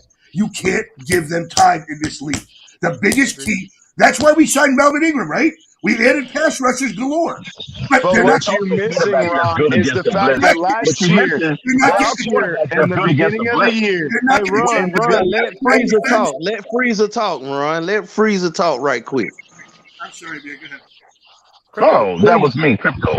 But I was saying, listen, the whole point is there are quarterbacks that's good against the blitz. Joe Burrow was 70% last year against the blitz, and I'm sure he's on track again this year. It didn't work against them. Yeah, and it didn't fucking work against Buffalo, and it didn't work against the fucking Ravens. And on top of that, you're assuming that last year, let me say this, last year, Byron and X were hurt early in the season. And just like this year, though, guess what happened? Oh, wait, because they were injured, we weren't playing the zero blitz. We were playing fucking soft zone coverage. Oh, wait, until we had Xavier Howard and fucking Byron Jones healthy, and then we started playing that shit. CT, I agree with you 100%, but that's my point. You can't rely on. No, you just said that we should be playing zero blitz, even though Byron is out and fucking X is have the same goddamn growing injury he had last year. That's a recipe for disaster, CT. You're right. Guys, we will be down by 30 points if we do that next week. Guys, you're missing the point. Did the soft zone work last year, or did we lose 7 straight? That's the point. Hey, Ron. Let me chirp in right fast, bro. I'm with you, but these guys making a valid point, bro. We can't be sitting here blitzing everybody when 40% to me, what I say is 40% of the defense. I'm giving both of them boys 20% credit. When you got them dudes out, we can't be playing like that, bro. I agree with them, bro, because like if you just think about it, let me say this one thing, and I'm gonna let you talk. Okay. If you look at the last game with Xavier Howard being hurt. Yep. When T. Higgins caught that goddamn pass on him, that dude was right there, like in the pocket. You know why he couldn't make that play? Because he wasn't healthy, which is the whole point of what these guys saying. With a hurt cornerback or a guy that's out, we got to be there able to adapt, bro. We can't always send that pressure like that. Just like I said, we're going to have to let the safeties play back and give help to these younger corners because you're not going to put these younger corners on a fucking island. You're not going to put them on a fucking island. You can do that with Howard when he's healthy. You can do that with Byron when he's healthy. You cannot do that with Nick Needham and Cater Kohu and fucking Clausen. You can't. The quarterback doesn't have time to find the open guy. You're missing the problem. Is what you're refusing to admit, Ron, is even when we fucking zero blitz, they still found open guys because they've had enough time, offensive coordinators, to fucking adapt. CT, you just said you found it that I was right. We only zero blitz 24% of the time. So you keep the defensive line has to play better, Ron. They have to play better, man, if we're going to be doing that. No, we played it 14% of the time. No, we played the zero blitz this year 14% of the time. And the fucking offense had 5 yards or more on that play 12% of the time. Because as soon as they had a little success, we got scared and we backed out of it. Instead of continuing to do it and confuse them whether we're coming or not coming. That's the problem. It's a chess match, Ron. You fell to realize the intricacies of the chess match. These coaches know better than that. We would line up in the zero blitz last year, and nobody would know if we were coming or It's not. like I said before, it's 50-50, man. Hold up, Ron. Let me ask you a Sometimes what I that said, 50% could be the no, what difference I in the said, game. Ron, is last You year need to be when successful at a fucking higher rate Byron than and X were 50-50. healthy, we could line up in that bitch. But just like the first fucking 8 games of the season, when they weren't healthy, we weren't lining up in that shit. Right. Just like now, they're not healthy and they're not there, and we're not lining up in that shit. And we lost 7 straight games last year not lining up in it. Because Well, of we the fucking can't use the same theory because we winning this year, bro. Everybody was in an uproar when all of a sudden we started blitzing again and we went on a 7-game winning streak. Oh, that's because Forrest took over calling the defense. Hey, Ron, to use your own argument against you, are we losing this year? No, but listen. Okay, we playing the same defense. We playing the same defense, bro. It's just it's really just one thing, bro. Like I said, the goddamn defensive corners, man. And the line got to play better. How about this? How about we get on a new subject? How about this? Why didn't we only have 1 sack against Joe Burrow, man? When they've been having The most sacked offensive line quarterback. struggles You came in all there, you're year. right. We are Saying not that he was getting sacked a million times. How come we're not getting sacked on the guy that was sacked a million times? We are not generating a pass rush with our front 7. That's the problem. That's why I'm saying we need to do something else. We need to adapt. We are not causing pressure. We're one of the last rated defenses. Second to last. Causing pressure on a quarterback. Okay? So, yes, our defense does come up big in spots where they need a big stop. I'm not going to argue that. But, yeah, that's after they're tired out from teams marching up and down the field. Buffalo had 496 yards of offense. We stopped them on key plays to win that game. Okay? So did we overpay Ogbah? Because at this point, that's what it looks like. Let's see what happens when Raekwon Davis comes back. Let's see what Raekwon back. Listen, and let's be honest, guys. And then I'll make an assessment. Here's what I'm thinking. The focus was so big on stopping the run, and they have improved dramatically on stopping the run. True. That they are not focused as much on rushing the passer because they're concerned more about the running game. The run. That could be it. Well, then that means that we obviously don't have the correct personnel to handle both. And so we're going to live by the sword and die by the sword because we don't have the personnel that can do both. You can do both if you zero blitz. If you trust your cornerbacks, even though they're not Retson, they're not Byron Jones, that they can cover for 5 to 10 yards, and we get home before them. Yeah, and we tried that, Ron, and we got fucking burned against Cincinnati. And we got the Ravens and the Bills. I'm being honest, they toasted us. 50% of the time. Last year we were over 50%. No, we would have got. If it wasn't for the deflection, we would have got burned against the Patriots in the end last zone. year. And now offensive coordinators have had 2 fucking years to adjust to the zero blitz scheme, and they said, "Oh, they like to do this, and this, and this is how we're gonna fucking counter it." When we're not running it, you can't tell because if we run it as much as we did, you don't know. When we run it, we get fucking destroyed, but we can't tell. Because we got to extrapolate that data. If we extrapolate that fucking data from running at 14% and getting beat 12%, if we extrapolate that shit out, then we're going to run that shit. Even if we run that shit 60% of the time, guess what? We're going to get beat. No, we're not. 54% of the goddamn time. Do we always Right. Do we always everybody or do we drop people back sometimes to confuse them so they don't know what's coming? I don't want to get rid of the blitz, bro, but I think we just need to. KP said this earlier. Game flow is important. Game flow is important. I'm just gonna say one thing. We're never gonna. You're never gonna change. So it is what it is. And then we drop people back. And that confused these quarterbacks because they don't know who's coming. But every quarterback, I get it, Ron. No, wait. Hold on. So when I pulled that stat up, whether or not we came, you said it was because we didn't bring the blitz. But now you're saying that because we dropped guys out in coverage, we're confusing guys. So which one is it? You're missing the point. I'm saying show the zero blitz for 50% of the time, like we did last year. That's our identity. Okay, and they can't predict whether we're coming or not coming. But Yeah, but my problem is if we run it 50% of the time, if we run it 50% of the time and get beat 46% of the time, then why in the fuck are we running it? Did we get 46? You get beat 46% of the time? No. Well, that Tennessee game is a disaster. Statistics extrapolate. I just told you the statistics extrapolate to, again, if we're running it 14% and we get beat 12% of the time, if we run it 50% of the time, we're getting beat 46% of the time. Everybody, real quick, listen, ladies and gentlemen, let's hit the reset for today.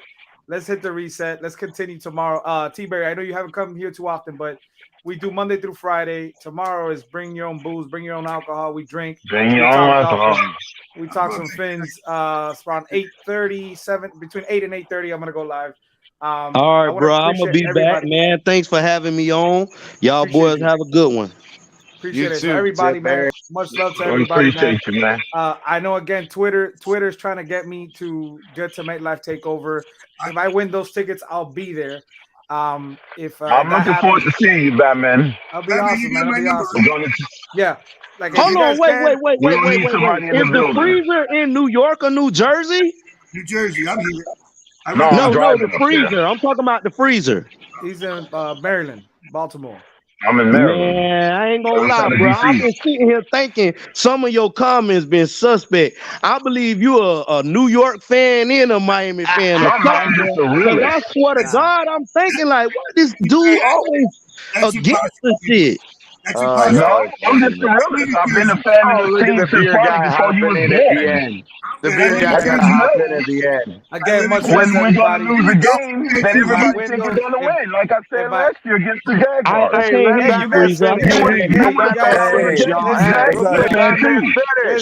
You guys can hang out backstage. You guys can hang out backstage. You guys can chop it up. You guys can talk about it. I'm going to fly on the wall the whole time. You've been hearing beer guy. Nah, but listen, I'm gonna end the show. You guys want to chill backstage? I'm sure you would have thought I was a Jacksonville fan when I predicted we was gonna lose to the Jaguars. God damn. Hey, I'm gonna let you guys chill backstage. If you hey, guys hold on, Batman. Yeah. Yo, let me just drop this real quick. Hey, y'all boys. So I'm gonna be doing my first ever stream live on StreamYard. I'm gonna be going live during the Thursday night football game. So if you guys want to, my channel is the Beer Guy Corp. So some love. If not, it's cool. Still chop it up with you. Mad love, y'all. Appreciate you. Mad love. Respect, man. Everybody, man. Much love to everybody. You guys can chill backstage, man. Much love to everybody that came today, man. Fins up. I'll see you tomorrow, man. I'll see you tomorrow for BYOB. No, I just want to set the record straight. You good, Batman. I'm just not a delusional fan, and I'm not going to be gaslit. I'm an anti-gaslitter person. I'm just not gonna be gaslit about all this nonsense that's going on in the fans base. Hey, Batman, text me that. I respect that, Freezer. I was just teasing you. I got you, man. Appreciate y'all, man. Getting a little. Nah, man, we're all family here, man. Fins up, everybody. Fins up.